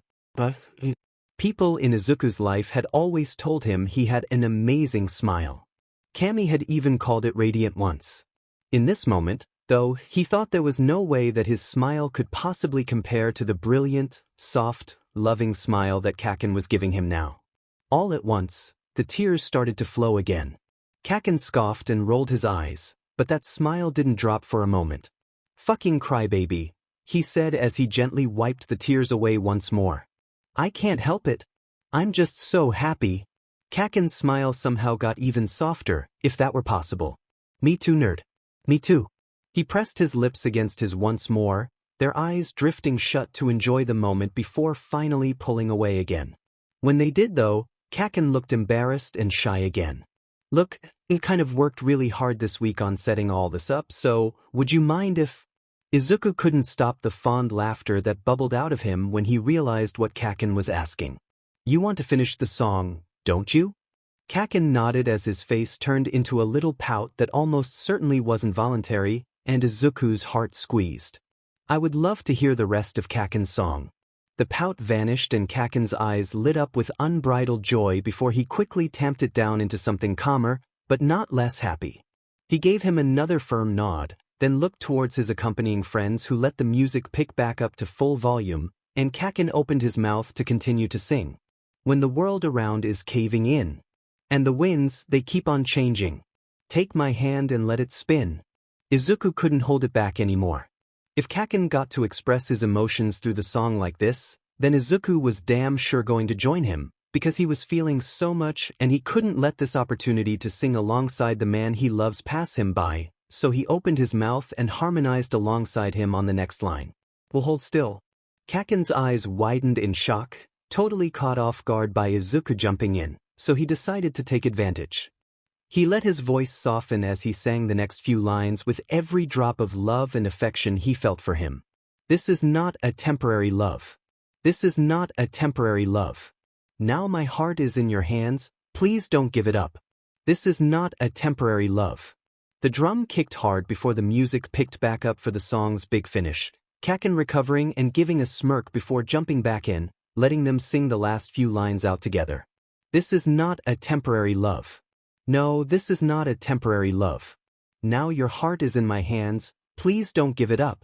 Izuku couldn't help but belt out that last line, really putting a flourish into the notes. Kaken merely scoffed. Show off. Izuku just grinned before they sang the last two lines together. This is not a temporary love. This is not a temporary love. As the music faded out, the impromptu crowd they gathered burst into applause and cheers of congratulations. The two of them simply fell into each other, lips locking in another passionate kiss, letting the whole world fade away into the background, only focusing on each other. When they finally pulled apart from each other, most of the crowd had started to disperse, onlookers going back about their business, only a few still hanging around to give them fond looks. After a moment, Kaken's eyes fell down to his chest, and then there was a look of confusion, followed by a smug grin. Is that one of my hoodies? Izuku felt the heat climb up his neck and onto his cheeks as he blushed. Yeah? Camie told me I should wear it? That evoked a surprisingly loud laugh from the blonde. Of fucking course she did. Izuku felt his head tilt to the side in confusion. What do you mean? Kaken's laugh trailed out into a soft chuckle. Deku, she fucking knew all of this a week ago. I told her everything about our past, about Chem, all of it.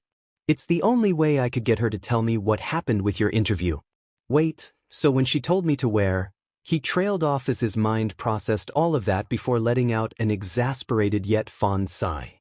You know, one of these days I really might have to strangle her. Wanting to strangle your best friend? Huh, can't say I relate to that feeling. His voice dripped with sarcasm as his eyes fell to something just behind him. Suddenly there was a heavy weight on his shoulders as Kirishima's arm fell across him.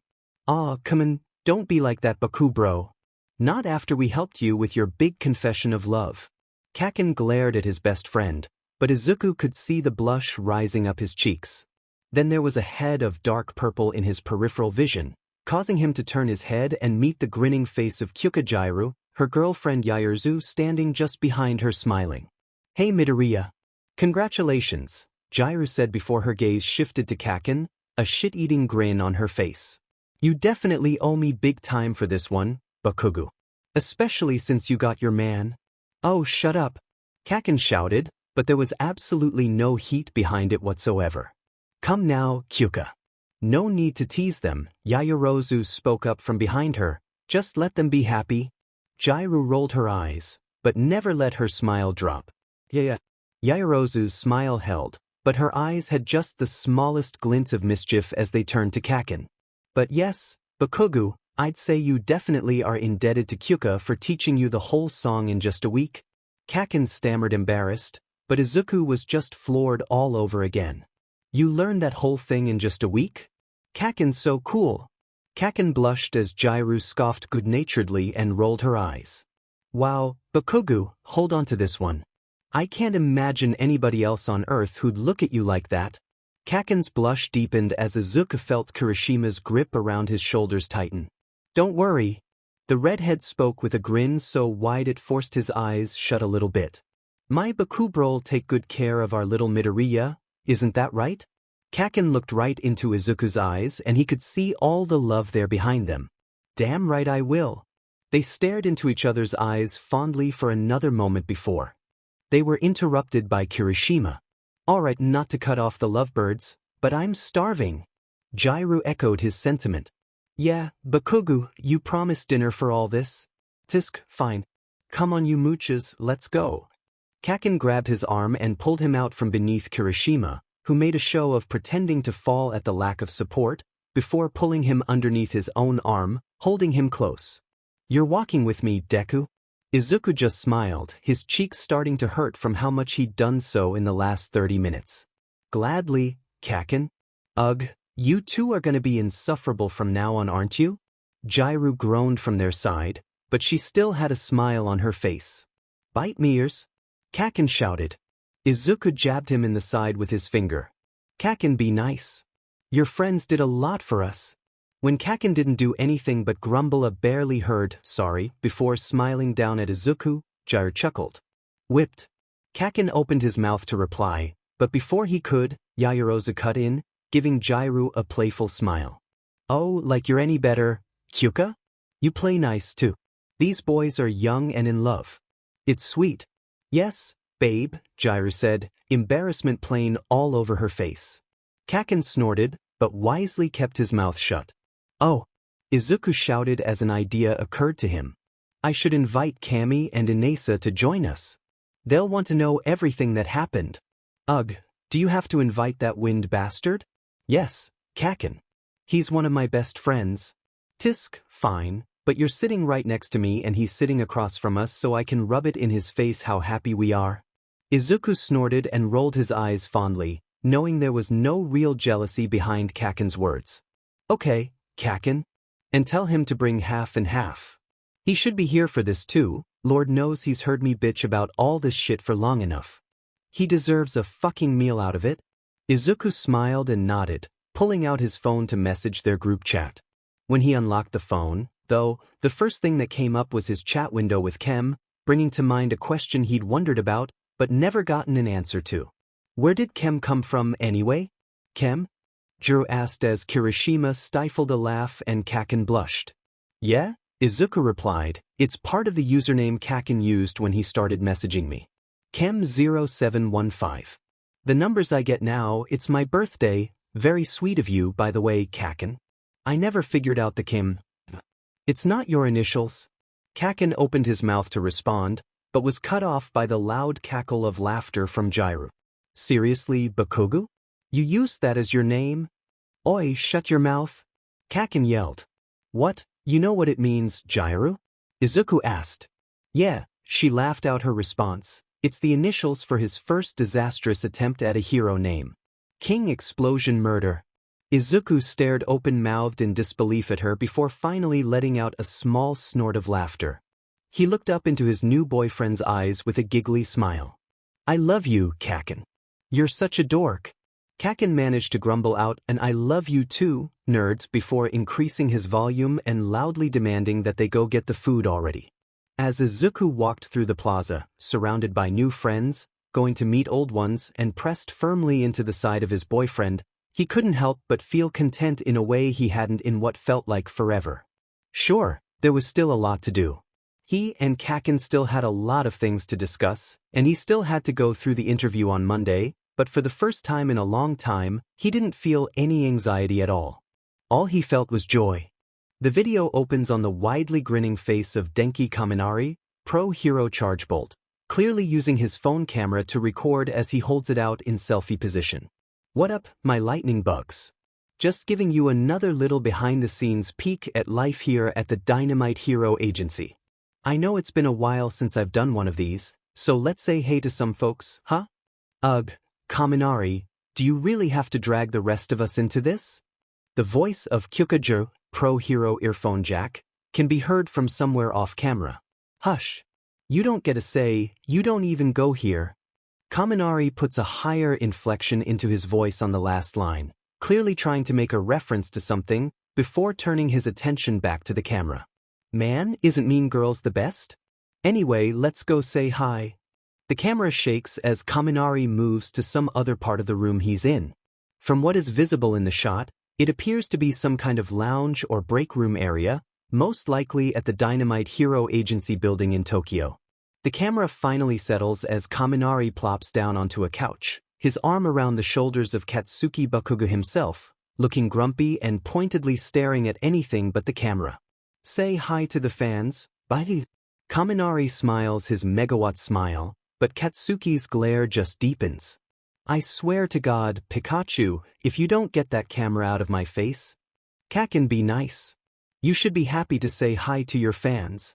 Suddenly the camera shifts a little to see the green-eyed, freckled face of Izuku Midoriya sitting on Katsuki's other side, giving the explosive blonde a fond yet chastising look. Katsuki's cheeks get visibly pinker before he turns to look into the camera. Hey, he grumbles out, causing Izuku's entire face to light up with a wide smile. Thanks, Midoriya. Kaminari emotes. No problem.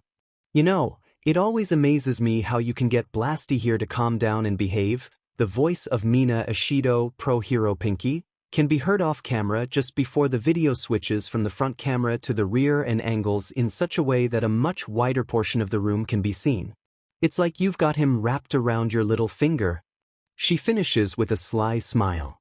In the shot, there are a number of pro heroes either standing around or lounging on couches and chairs, some who work at the agency and others who seem to just be visiting. Visible are Kyukajiro, Iger Kirishima, Mina Ishido, Hantashiro, Shoto Todoroki, Inasa Yarashi, and Camie Atsushimi. Katsuki and Izuku are both just visible in the right side of the frame as well, and the camera shifts slightly to catch them each time one of them speaks. No, it's not that, Izuku replies as he smiles fondly at Katsuki. Kaken's amazing. He just needs a reminder to play nice sometimes. As he speaks, he reaches his hand up and begins to gently scratch at the hairs at the base of Katsuki's neck. I play nice all the time, Katsuki shouts, but he is visibly leaning into Izuku's touch, taking the force out of his words. Well, either way, Shiro chimes in, we're really lucky to have you around, Midoriya. Totally, Kirishima adds, but it was really only a matter of time before he got here. What with how in love the happy couple are with each other. His tone is teasing, but it's all in good fun. Plus, we had to scoop him up before some other agency finally realized what they'd been missing and got to him instead. Right? Kaminari's voice is heard from off-camera just before it flips back to the front facing to show himself, Katsuki, and Izuku still sitting on the couch. Izuku is blushing while Katsuki simply stares at him with affection. There was no way we weren't gonna hire him, especially after he killed it in his interview. Yeah, Kirishima's voice again from off-camera, and ever since then our closed case count has gone through the roof.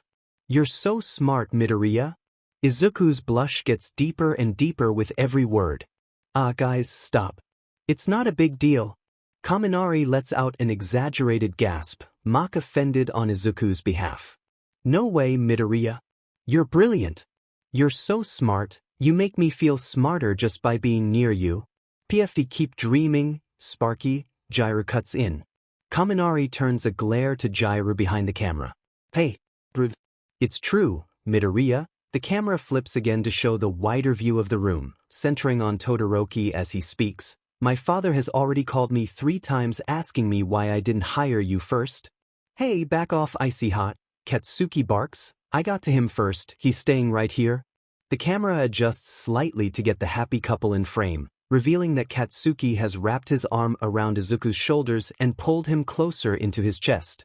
Todoroki raises his hands in mock surrender. Of course, Katsuki. I would never steal him away from you. Though do let me know, Midoriya, if you ever want to do any freelance consulting. I have a few cases that could benefit from your input. Katsuki's gaze narrows, but Izuku responds cheerfully before the blonde can say anything. Of course, Todoroki. I'd be happy to help.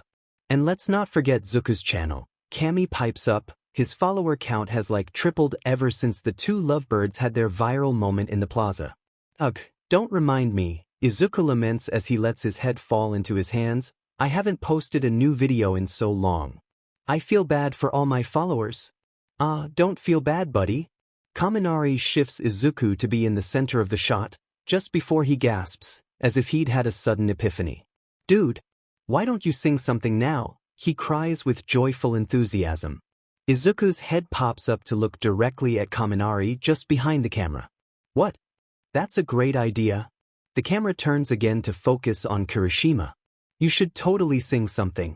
It'd be so manly and all the fans would love it. Gosh, I don't know. Izuku rubs the back of his neck nervously. Come on. Sing something for Blasty. Mina pleads. Suddenly, the whole room, save Izuku and Katsuki, is chanting sing, sing, sing on repeat. Izuku's face scrunches up with a mixture of hesitation and embarrassment, while Katsuki just watches on with a small, fond smile. After a few more rounds of chanting, Izuku finally breaks. Fine. Okay, I'll sing a little something. The room breaks out into cheers and Kaminari hops up from his seat on the couch so he can focus the camera directly on Izuku. The green-haired boy clears his throat, looks affectionately at his boyfriend, and croons out the opening lines of a song, totally a cappella. Listen, baby. The whole room oohs and is, letting out soft hums of awe and encouragement. Ain't no mountain high. Ain't no valley low. Ain't no river wide enough, baby. Izuku smirks up at his boyfriend, who's already blushing deeply, before pausing in his singing to speak. Come on, Kaken. It's a duet and I know you know the words. Katsuki shakes his head aggressively. No way. Come on, Bakubro. Don't break the mood. Just sing along, all of Japan has already seen you do it at this point, Kirishima says teasingly. A few more shouts of encouragement and teasing are all it takes to break Katsuki's resolve. Fine. He takes a deep breath, lets it out in a sigh, and then sings the next line. He's not putting anywhere near as much effort into it as Izuku was, his voice much softer and more hesitant, but Izuku's loving eyes don't falter for a moment. If you need me, call me. No matter where you are, no matter how far. Izuku jumps in, taking the next line. Don't worry, baby. There's another pause, and when it's clear that Katsuki has sung all he's gonna sing, Jiraiya steps forward and decides to take the next line on his behalf. Her much more practiced voice flows smooth and easy, matching well with Izuku's.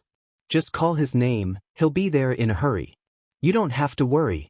Izuku suddenly perks up and calls out, come on, everybody now, and then the entire room, even Katsuki included, begins to belt out the chorus with enthusiasm, Kaminari moving the camera around dramatically to catch everyone losing themselves in the ridiculousness of the moment. 'Cause baby, there ain't no mountain high enough. Ain't no valley low enough, ain't no river wide enough. To keep me from getting to you, baby. The camera shifts to focus on Kirishima and Mina. Mina, go, cries Kaminari. She turns her head to Kirishima with a grin, singing out the next line as the color of the sturdy hero's cheeks change to match his hair. Remember the day I set you free? I told you you could always count on me, darling. The camera shifts again to Todoroki, sitting in a comfy chair, his large boyfriend standing behind him. Todoroki, Kaminari encourages. The hot and cold hero looks up to Inesa with a grin and sings. From that day on, I made a vow. The camera shifts again, back to a close-up of Izuku and Katsuki. Take it, Midoriya. Kaminari's excitement courses like his electricity, and Izuku turns back to Katsuki singing the last line of the verse while looking right into his eyes. I'll be there when you want me some way, somehow. Everybody! Kaminari practically screams as he flips back to the front camera, stepping back to get the wide shot of everyone in the room, including himself. Once again, the whole room loses themselves in belting out the chorus. It's tonally a mess, several people are off tempo and even more are off key, but none of them seem to care. 'Cause baby, there ain't no mountain high enough. Ain't no valley low enough, ain't no river wide enough. To keep me from getting to you, baby. At the end of the second chorus, the whole room breaks down into cackling, joyous laughter. The camera just catches Izuku and Katsuki as they kiss, wide smiles on both their faces, before shifting to focus back in on Kaminari. Alright, lightning bugs, that's all for now. Catch you next time. He throws up a backwards peace sign before crying, deuces, and then the video cuts to black and comes to an end.